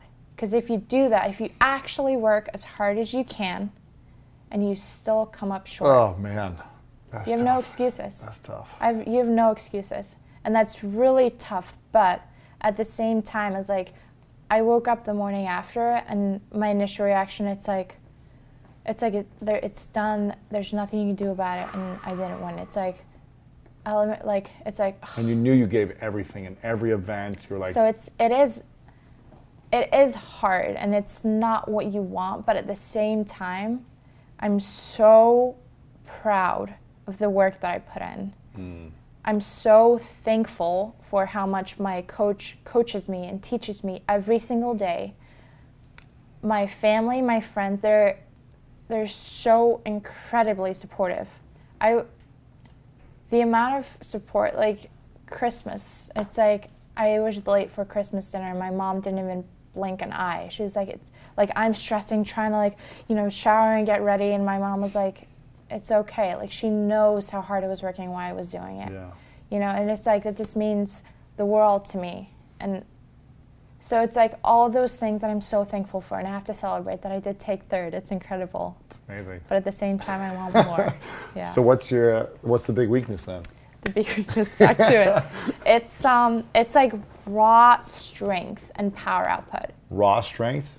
Yeah, like. Don't you have raw like strength? I mean, back, your freaking legs are strong. Your I arms know, look like I know. jacked. You would think, but when I say I have a weakness or strength, it's compared to my competitors. Yeah. Okay. So I know I'm strong and I'm fit and all these things, but compared to my competitors, I'm not strong enough. And it's crazy to say that I want to be the best in the world and I want to win the CrossFit Games, and then I'm out there on the field, and it was a CrossFit total. So we did a 1 rep max back squat, 1 rep max press, and then a 1 rep max deadlift. Yeah. And if you'd asked, even before the games, if you would have asked me, I mean, I just didn't expect it to show up, but we should be ready for anything. But if you would ask me what would be the worst things to show up for me, it'd be the 1 rep back squat and the 1 rep deadlift. Like, give me a 10 rep and I'm good. But the 1 rep. So I'm out there on the field and I'm not having a good time. And I'm literally, and I try and be very in the moment and engaging to what I'm doing. But I remember, like, literally in my head, I'm like, I'm never going to show up and have a weakness. I am never going to show up and not be able to play with the girls. I want my worst finishes to be 10th place, not 36th, So right there and then, I've decided that I'm not going to show up and not be strong enough ever again. There's no reason that I can't be as strong as they can. Is this at the beginning of the event or at the end of the event? This is during. I knew it was coming. I knew it was coming. Yeah, yes, I knew that. So now you've been training. So now I've been working so hard on my strength. There you go. Yeah. Okay. And we're getting stronger. That's good. Yeah. That's good. What's the? It sounds like over the last 4 years now, since with your coach, right? 4 years, that you've been developing your mindset at an extremely high level of being less, being more neutral, reactive, less hard on yourself, all these different things, and really just training and preparing the mind to win. Yeah. What is the element of your mind that you still need work on that would take you from here to a whole nother level? And the mindset training. I don't want to call it a weakness in your mind, but what's the thing that you I don't know. I'm improve? constantly working on something, and I think it really depends on, the mood I'm in or what I'm going through in that time, or You mean you're not a the robot? workout. Yeah, I know. I'd love to be. No, but I think it like fluctuates, and something that I've realized that I used to be a lot better at, and I think I got pulled away from is trusting. So there's a big picture process, and trusting the process, and every day just doing the little things over and over, doing them right, knowing that you got better that day, and trusting that you're on the right path. And it's kind of like that process in the middle of a workout. Like if you're doing something that's 5 rounds, 10 rounds, and everyone goes out so hot, like in the beginning, and they're off, but like, what is it? How are you going to do your best in that workout? How am I going to get my best time? And it might not be go out really hard. It might just be like get in at a good pace, hold that pace, and be able to like come through at the right time. Like I said, like I did in 15 and 16, and I feel like sometimes I get so caught up in that I should be the best at this workout, or I should be so good in this, and that you start competing with other competitors, and then you might go out too hot, and then I might crash and burn, and someone else passed me at the end, and just like trusting the process and trusting my gut instinct and my pacing, and kind of bringing it back in a little again, and not being so much in like, because it really is, it's an individual sport, and no one is touching. It's not a contact sport. No one's playing with you. No one's gonna tackle you. It's you in your lane. I think was it Einstein who said comparison is the thief of joy.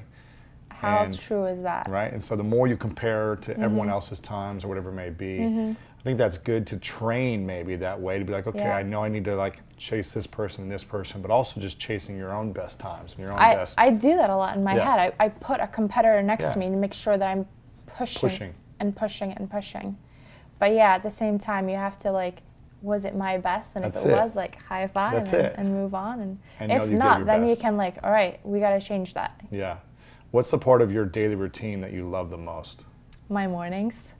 What's involved in the mornings? I don't know. I actually like working out too, but I'd say my mornings, I love a slow morning. And I probably said that because if I have a good morning, it sets my day up so good. But if you're rushed, if I'm rushed, everything goes backwards. My day's like ruined. I'm kidding, but it's not, but kind of. It's harder. It's harder, yeah. It's like, it's weird if my morning starts weird.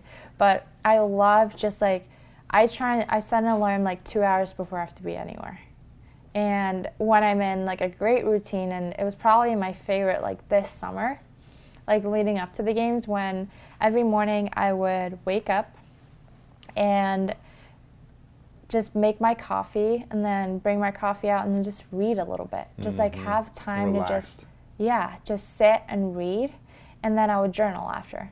And whatever chapter I'd read about, I would try and pick something out of it that I thought applied, or my favorite part of the book, and I would write about it. And after I'd written about it, I would write down 3 things that I'm thankful for that day. And I love starting my days thinking about, because there's so many things. Like sometimes you'd be on number 3, and I can't pick what I want to put there, because I have so many things, and you're like, oh, like what am I most thankful for this? And after that, I would always write down like, 30 days until the games. And that really got me to think, even though there's a month left, or even if it's, 2 months left, it always seems like such a long time until I feel like you put down the actual days, and you see how much how much can happen in 2 months. Like so many things, but then if you put down like 60 days, and it's like, today is one of those days. And you realize how much every single day counts. Every day matters. Every day matters. And I loved putting that down there, and it showed me like how many days are left, and so much can happen, but this day matters so much. Yeah. And then at the end of that, I would put down my own thoughts, or how like I try and link like what I was reading to something that I would do that day, and it really got me just in the right mindset. And I love going into the day with that. That's great. And then I'd go make breakfast. Normally over breakfast, just because of the time change, I love calling my mom or my dad or my grandpa, my best friends. Like I'll always try and FaceTime with someone in the morning, just talk a little bit, and then I'll go get ready and go to the gym. Crush and the that's day. when I'm like, I'm ready for the You're day. ready. Yeah, okay. I'm curious, I don't know if you've talked about this, maybe you have, but do you think being, intimate partnerships and relationships support someone's drive to becoming the best in the world? Or do you think that can hold you back? Both. I think it depends on the person. Yeah. Yeah, like both people. Yeah. You know, I think if you're with the right person, and if you look at Matt Fraser and Sammy, for example, they're so good for each other. And Matt is so focused and so driven to be the best in the world. Guy's a machine. He is. And then Sammy she loves taking care of all the little things and taking care of the food, and she's such a bubbly personality, but so on it at all times that I think they're a very powerful couple. But then I also think, like, if you're dating someone that might not be the right or doesn't live the same lifestyle, it's probably pulling you away. Right.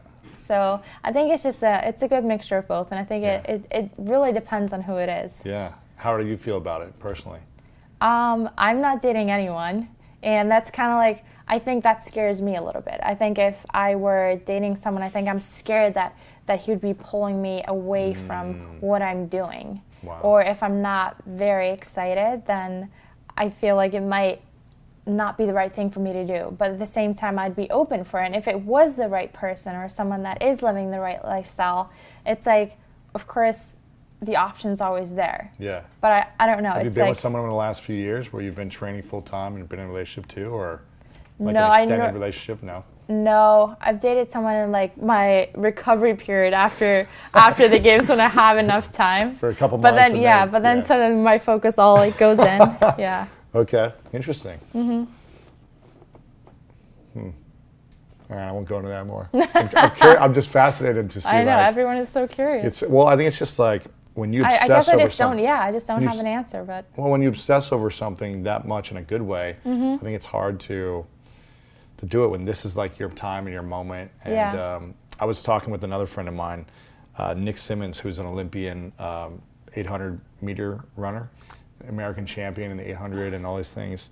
that's a great event. And I he was the like, 800. for 6-7 years, he's like, I didn't have a relationship because I knew I wouldn't be able to give them the time. And I knew I needed to be selfish because this was my time. Now, I'm sure there's ways you can do both, you know, and you can have both and have it all. But he knew with his personality type, he was like, I don't think it wouldn't be fair because I need to be selfish 100% of the time and do what I want to train, recover. Like, unless someone's on board with that, it's not going to be fair. He's right. So, yeah. it's interesting. Yeah. What are your thoughts on body image, and femininity, and what does that mean to you? Do you ever feel like, you're this fierce competitor in your industry, but then do you ever feel like, oh, maybe I'm not as feminine as what other people are? Absolutely. Or do you ever feel insecure about that? Yeah, I think it's something that ever since I grew up, I was tall. And Like 5'7", come on.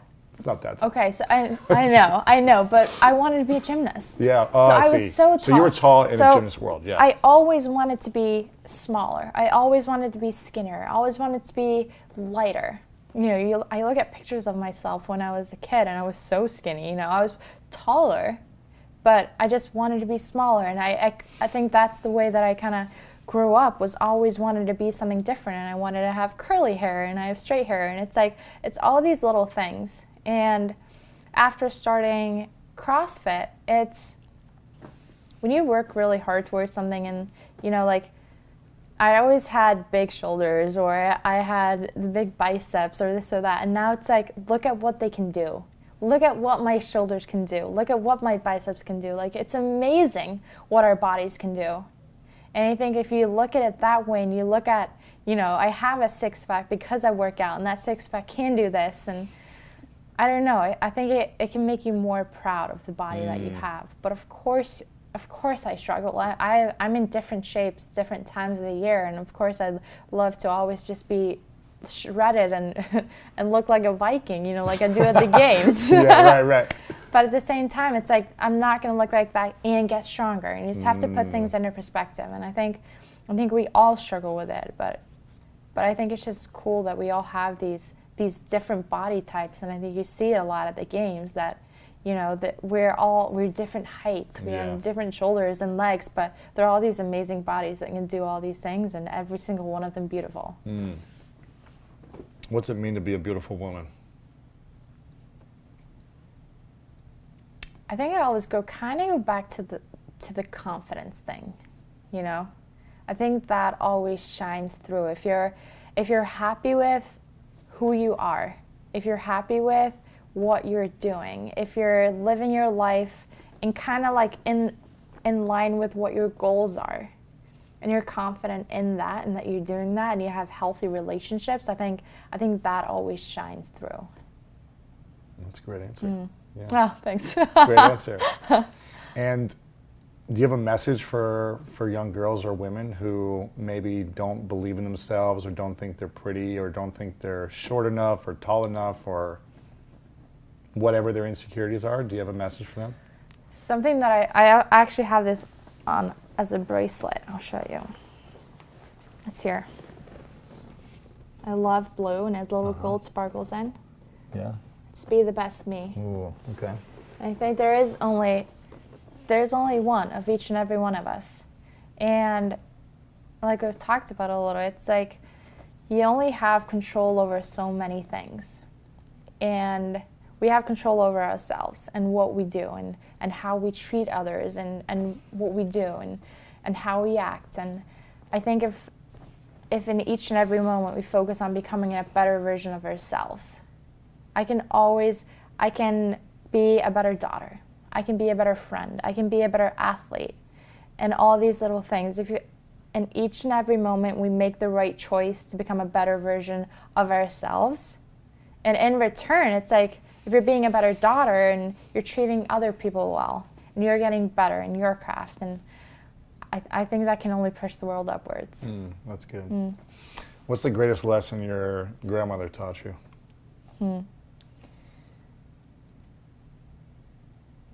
She was always the light in the room. I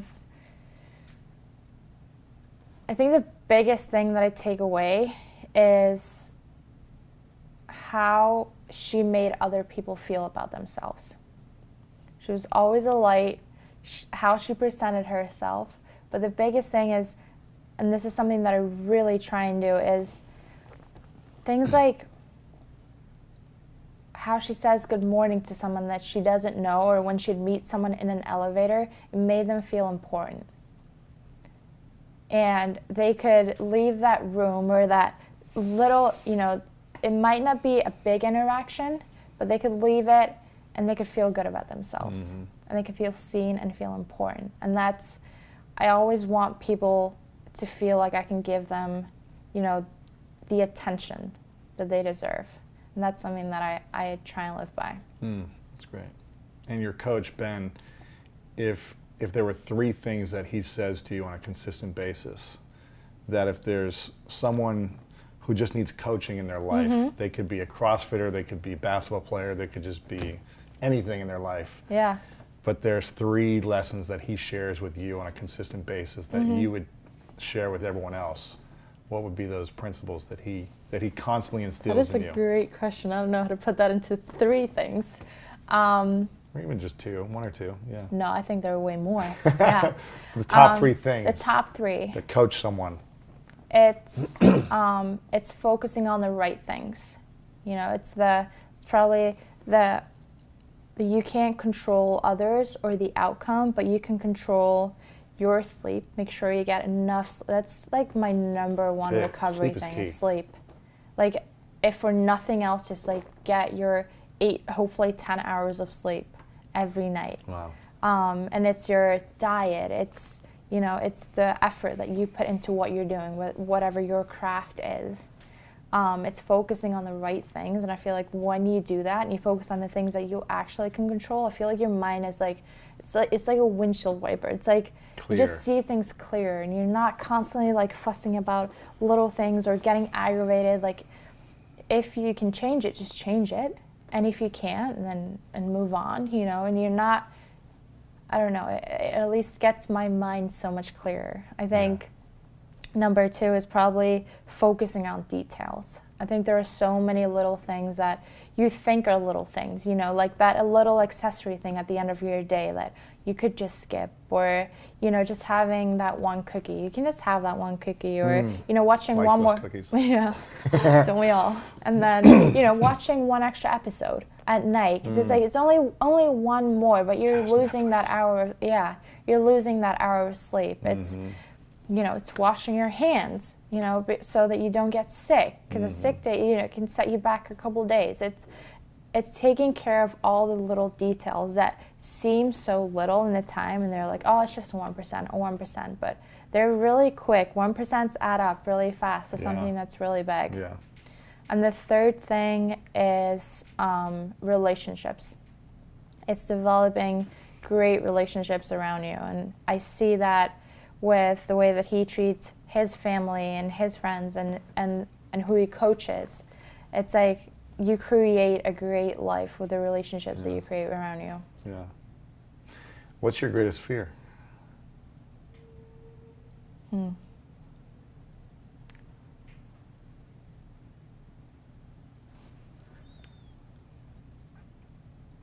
Losing the people I love.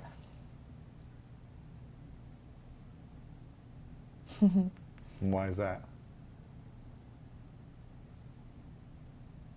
I think that's the only thing that I can't see anything good about. Like I said, like not making the games, like anything terrible that happens, like I always believe that we are where we are for a reason. And I think it's gonna teach you something valuable, or you're going through something because you can help someone else, you know, along the way. But when you lose someone that you love, I don't see it. That's the only thing that I can ever see anything good come out of. Well, we're all going to die, right? I know. I know. That's the challenge. What's your vision for your life moving forward? In the games, and then, or with the sport of CrossFit, and then after CrossFit, whenever that might be. I have so many things that I want to do that I sometimes feel like I will do nothing because I want to do everything. Oh, yeah. So I call that the passion dilemma. You Right? have so many passions that you Yes. don't take action on any of them. it's terrible. Yeah. So out of all the things that even now, like I'm constantly like, I want to do this, I want to do that. Like I want to write a book, I want to work on TV, I want to do this, and you want to have like all these things that you want to do. And at the same time, I'm like, I have to realize that being an athlete doesn't wait for me. And all of these opportunities that I am so lucky that I have are because the foundation is that I'm a good athlete. And I want to be a great athlete. And I have to continue building that right now. And in all the messages that I want to spread, the better athlete, the bigger platform I will have. So that's something that I tell myself every single day, that's, you know, what I'm doing right now, it will just give me bigger and better opportunities later to share what I want to do. Yeah. So it helps me have patience with everything that I want to do. Yes. I don't have patience. I know, like I want it now. Yes. So That's good. I think focus for now, for yes, but things that I really want to do is I'm writing a book, and that we talked about it a little earlier, but that is a challenge. It is it's a challenge. it's very challenging, but it's something that I really want to do. Our whole community will support it when it's out. Buy a copy. I know, it's exciting whenever it'll come out. Hopefully next year. Yeah. Hopefully early next year. Okay. Do you have a title for it or no? Working title? I'm working with it. Okay. I have one, but I'm pretty sure that I'll change it. I don't know. We'll see it. I'll let you know. What's the thing you're most proud of in your life that maybe most people aren't aware of? Um, That's not winning the games. It's my work ethic. I'm very proud of that, and that's something that I get inspired by with other. I love hard work. I love seeing other people work hard, and I love working hard, whether that's in the gym, whether that's, you know, I worked very hard when I was in school. I worked really hard when I was in gymnastics, even though I was never a great gymnast. I was good on the conditioning side. So whatever it is that you're doing, whether it's my book, whether it's working towards a future career that I want to do, like, I just love hard work. Why do you love it? Because I think we can all do it. I think some people are smarter than other people. Some people have more talent. Some people are stronger. Some people are this or that. But we can all work hard. And I truly believe we can do anything we want in this world. I honestly believe that. Mm-hmm. But you got to be willing to do the hard work. It doesn't matter how good you are or not. If you put in the work and you put in enough of it, I think you can do whatever you want. Mm-hmm. It's interesting you say that, because a friend of mine, Jay Shetty, was giving a speech recently at an event that I was hosting, and he was saying, you know, a lot of us are told a lie that we can do anything we want. He said, I'm going to probably butcher it, but he said, you can be everything that you are. He said, you can't do anything you want, but you can be everything that you are. Huh. Something Wait, I don't quite understand it. So it's like, and I might be butchering it, but it's like, you know, I can't go be, I don't know, a gymnast in the Olympics. Like, that's not going to happen for me. Yeah. You know, it's just not. But I can be everything that I am. I can be everything, my best self. Yeah. I can be that through hard work. Yes, absolutely. You know, so maybe you weren't going to be an Olympic gymnast. Yeah. Because you were too tall or because you didn't have certain things, but you can be everything that you are, which is the greatest CrossFitter. Like, once you find the thing that you can be, you can be everything that is. And I think that's inspiring. Yeah. To know that. But, because I do believe we can do a lot of things. Yeah, I think you're right. I think not like, everyone is going to make it to the NBA or, like you say, like being an But Olympic you can be gymnast, the coach of the team. You know, you might have that. So you can be in the passion and the place you're supposed to be. The thing that I think about that, though, is you probably don't want to be an Olympic gymnast. No, if you, I don't like, care. Gymnastics probably doesn't make you feel good about yourself. No, if it's not something that... I know. If you're, I can't even do a cartwheel. I know. So it's like, I think the things that you love, and when you find something you love and you work hard towards and you start getting better, I think it fuels you, and that's when you want to become the best at something. So I think it takes a lot of things to want that. So I think what you want will naturally kind of align with what you can be, what you are. Exactly. Yeah. So I think that's kind of how it works. Where do you think this came for you when you in your life where you said, "I love hard work"? When was this moment where you realized you loved it, and what triggered you to become obsessed with working hard? Was it something that your grandparents said, parents, in school? What was the moment you were like, I obsess over this? I've honestly, it's not long ago since I was thinking about this. I was like, why am I like this? And I've been so competitive since I was a tiny little kid. Did you get picked on? Did you get like? No, it was, and so I was asking my mom, I was like, where does this come from? And a part of it, so my mom was 16 years old when she had me. She was very young. So I mean, she was pregnant when she was 15, and I think she got told a lot that she wasn't ready to be a mom and she couldn't do this. And so she was like, she bought all the books, she read all the things. She was like, if I was supposed to know how to say, 5 words when I was, 10 months, I was going to know how to say 15. Wow. If I was supposed to be able to walk at 9 months, I was going to do it at 8 months. So she pushed you. She's not a push, because I can't even remember this. She's not like a pushy. She never. I think she's very supportive, and I think it's like from her that she's very. And this might just be Icelandic females too, but like believe that we can do anything. Wow. And. Where does that come from? I don't know. Iceland is a country? It's like a mentality in Iceland, and it's my family, and it's. Got it. I think I was just raised that way, Okay. and then a lot of things are, my dad is very academic, and at the same time, he's not like pushy either. But if he's a teacher, So if there's ever anything that I didn't understand completely, he's like, oh, that's easy. Come here, I'll show you. Oh, that's cool. So it's like I always just like, I've had a lot of support, and I've always been such like a grandparent's little girl, and I would spend my summers with them, and I loved making them proud. I loved showing them my report card and having my results and having 10s. Like, I was very result based as a kid. Like I said, even starting CrossFit, I wanted the results, and it's not the right things to focus on. I think you should really focus on your efforts. But at the same time, I think I realized that if I did study harder, I would get a higher grade. And if I did do more conditioning, I would be stronger and better at gymnastics. It's like, I think because I'm an oldest child. I'm a people pleaser. I want to make people proud. I want to make them happy. And I think early on, I wanted to make everyone proud. I wanted to make them happy. I wanted to be good in this and that. And I think early on, I realized that if I studied harder, I would get a better grade. And if I did this, and I think it just like snowballed. I think it snowballed like that. And in addition to me being very I enjoy competition. Yeah, me too. That's just something that I was born with. To win. Yeah. In addition to that, like, it's like I want to be the best. Wow. Okay. Yeah. So I think I think that's how it. That's the way I am. I love it. A couple final questions for you before I ask them. I'm curious. Is there a question that you wish more people would ask you? Do you know what I love? I love a good conversation like this. I love where you don't know where it's going or where it's going to take you, but if you can be honest and have a great conversation, I think it takes you in places that.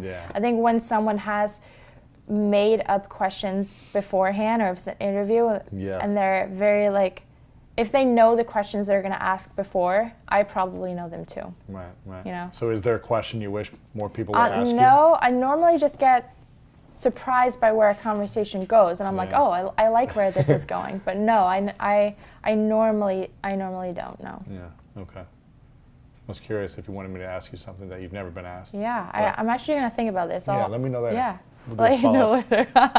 This question that I ask is for everyone at the end. It's called the 3 Truths. I don't know if you've heard of it. I have.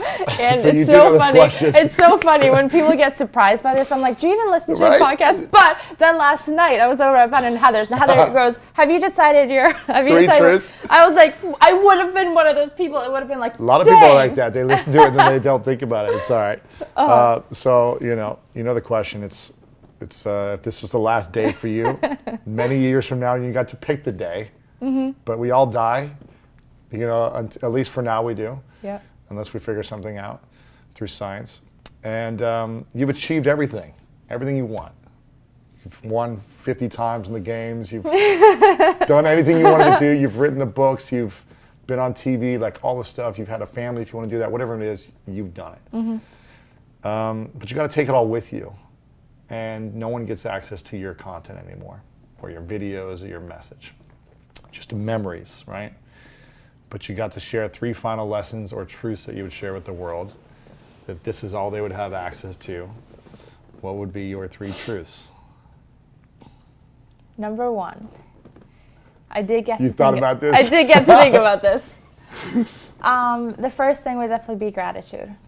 And it's to be thankful for the people that you have around you and what you have and the opportunities that you have. And I try and be very thankful for, everything every day, I remember what I have, and I'm so incredibly thankful for the opportunities that I have, and that I get to wake up every day and do what I love and work hard towards what I like. Pretty sweet. That is amazing. And every day that, Ben coaches me. He has so many things on his plate, but he takes his time every day to coach me, and my family being supportive. It's like, if everyone just take a little bit of time and be thankful for what they have, you can't not smile. Your day is better. Some days are hard, I know that, but even in those hardest moments, you realize how many good things are around you. It makes any day so much better. Yeah. So number 1, gratitude. Okay. Number 2 is hard work. It's work hard, because I really believe that we can achieve what we want to, and with hard work. And I hope that everyone works extremely hard towards what they love. I know there are a lot of people that just work really hard 8 to 4, but I hope it's towards what you love. And I think as soon as you love something, you do things better and you achieve more. And anything is possible with that hard work. And number 3, it's surrounding yourself with great people, because we really get to choose who we surround ourselves with. And I hope it's with people that really lift you up and support you in what you're doing and inspire you and challenge you. You know, I hope it's people that really make you better and make you want to be better, you know? Yeah. And laugh a lot. That's it. I got 4 things, and laugh. You Can do I add a that? great job. 4 Yeah, things. you can. Thanks. You can. Laugh a lot. I think laughter is the key to happiness. I think so. If you're not too. smiling, if you're not joyful, how are you going to be like happy? And I think it brings a lot of peace to people's lives too. I think it's medicine. It is. Yes. It's healing. Yes. It's therapeutic. I'm glad you do that. I love that you always smile at the end of an event. Or at least the ones you do well. Most of them. The ones you do well. I wasn't laughing after my deadlift. Yeah. But I love, like, in all the 2 documentaries that I've seen, there's been 3 documentaries of the fitness the stuff. But both the ones that I saw, you're just like always smiling, you know, and I love that. It's you work hard and you're focused, and then you're like, you know, you're happy, you're smiling. And I really appreciate that. It's really fun to watch. Thanks. I think a lot of people can just finish something and be so exhausted and have like a negative face on too. Yeah. But I think you bring this level of like joy and like proud, you're proud, and so you Yeah. smile, which I think is cool. Oh, thanks. How can we connect with you online? I know you're on Instagram. Where do you spend most of your time on social media? Instagram, That's definitely. That's your Yeah. drug of choice. Yeah. I Okay. think I've tried to do it all. I do my social media myself, and I do enjoy it, and because I want it to be me, and I just want it to be, you know, whatever I'm thinking that day, and just be authentic and true to myself. And So what's your Instagram handle? It's Katrin Tanya. So Katrin, and then Tanja. Okay. It's my middle name too. Nice. I don't use it as much, but I use it all the time in Iceland. And I've tried to do Facebook and Twitter, and I don't think I'm funny enough for Twitter. But and Instagram's where it's at. Instagram is kind of like what I've settled with is I love the most, and so Yeah. instead of trying to do lots of things, I just I'll focus on that one. Yeah, so if you're listening or if you're watching, make sure to take a photo or send Katrin a message of what you enjoyed the most about this interview, and tag her on Instagram stories so she can get the feedback as well. I want to acknowledge you for a moment, Katrin, because I love your spirit.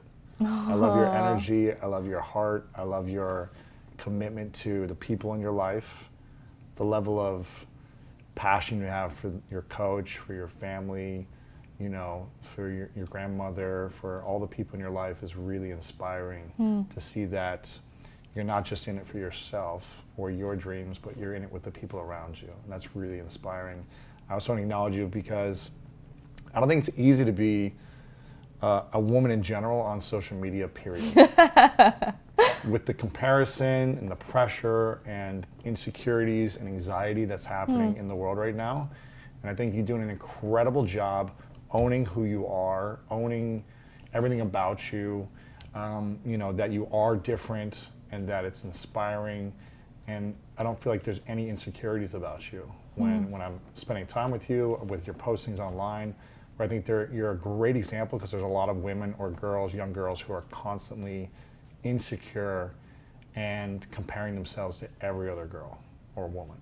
So I really acknowledge you for your beauty of who you are and owning all of it. It's inspiring. Thank you.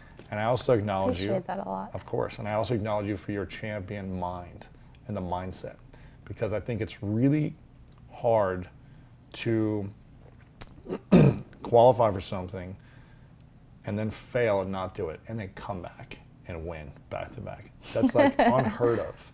And hard work can only get you so far, but the way that you think is evident to me that it's unbelievable, because it's really hard and all those days of the games and all year long leading up to it to keep your minds in the right place. So whatever you're doing, keep doing it. It's really inspiring. I'm gonna walk out of here like a foot taller, you know. Thank you. Yeah, of course. Everyone, make sure you guys pre-order the book when it's out. Follow you on Instagram, because we'll see when that's coming out and everything else that you're up to.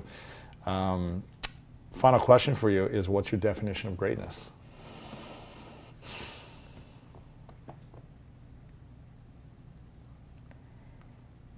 My definition of greatness is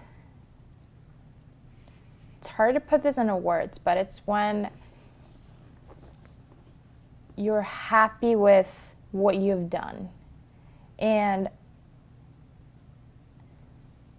if I think about this in terms of like when you've worked so hard and you have no regrets, when you did everything that you possibly could, and like you show up at game time and then you give it your best, and you know that's your best. It was the best you possibly could. There wasn't something that you should have done, or you could have pushed harder here. And I think that applies to life. And I think that's when you know that, I guess we have to put it in the present, because I also don't want to say that you're then content and happy. I hope that we're always striving towards something better and towards becoming better. But I hope that in every moment of our lives, we can look back and know that we're doing our best and know that we're giving it everything that we have. And that to me is greatness. What I had to do was work on the basics and the fundamentals. While they relied on their athleticism and their natural ability. And because I stick to the fundamentals, it just caught up to them. And then my body, my knees stopped hurting. I grew into my frame. And then your athleticism, once you have the fundamentals, Exactly. the hard work,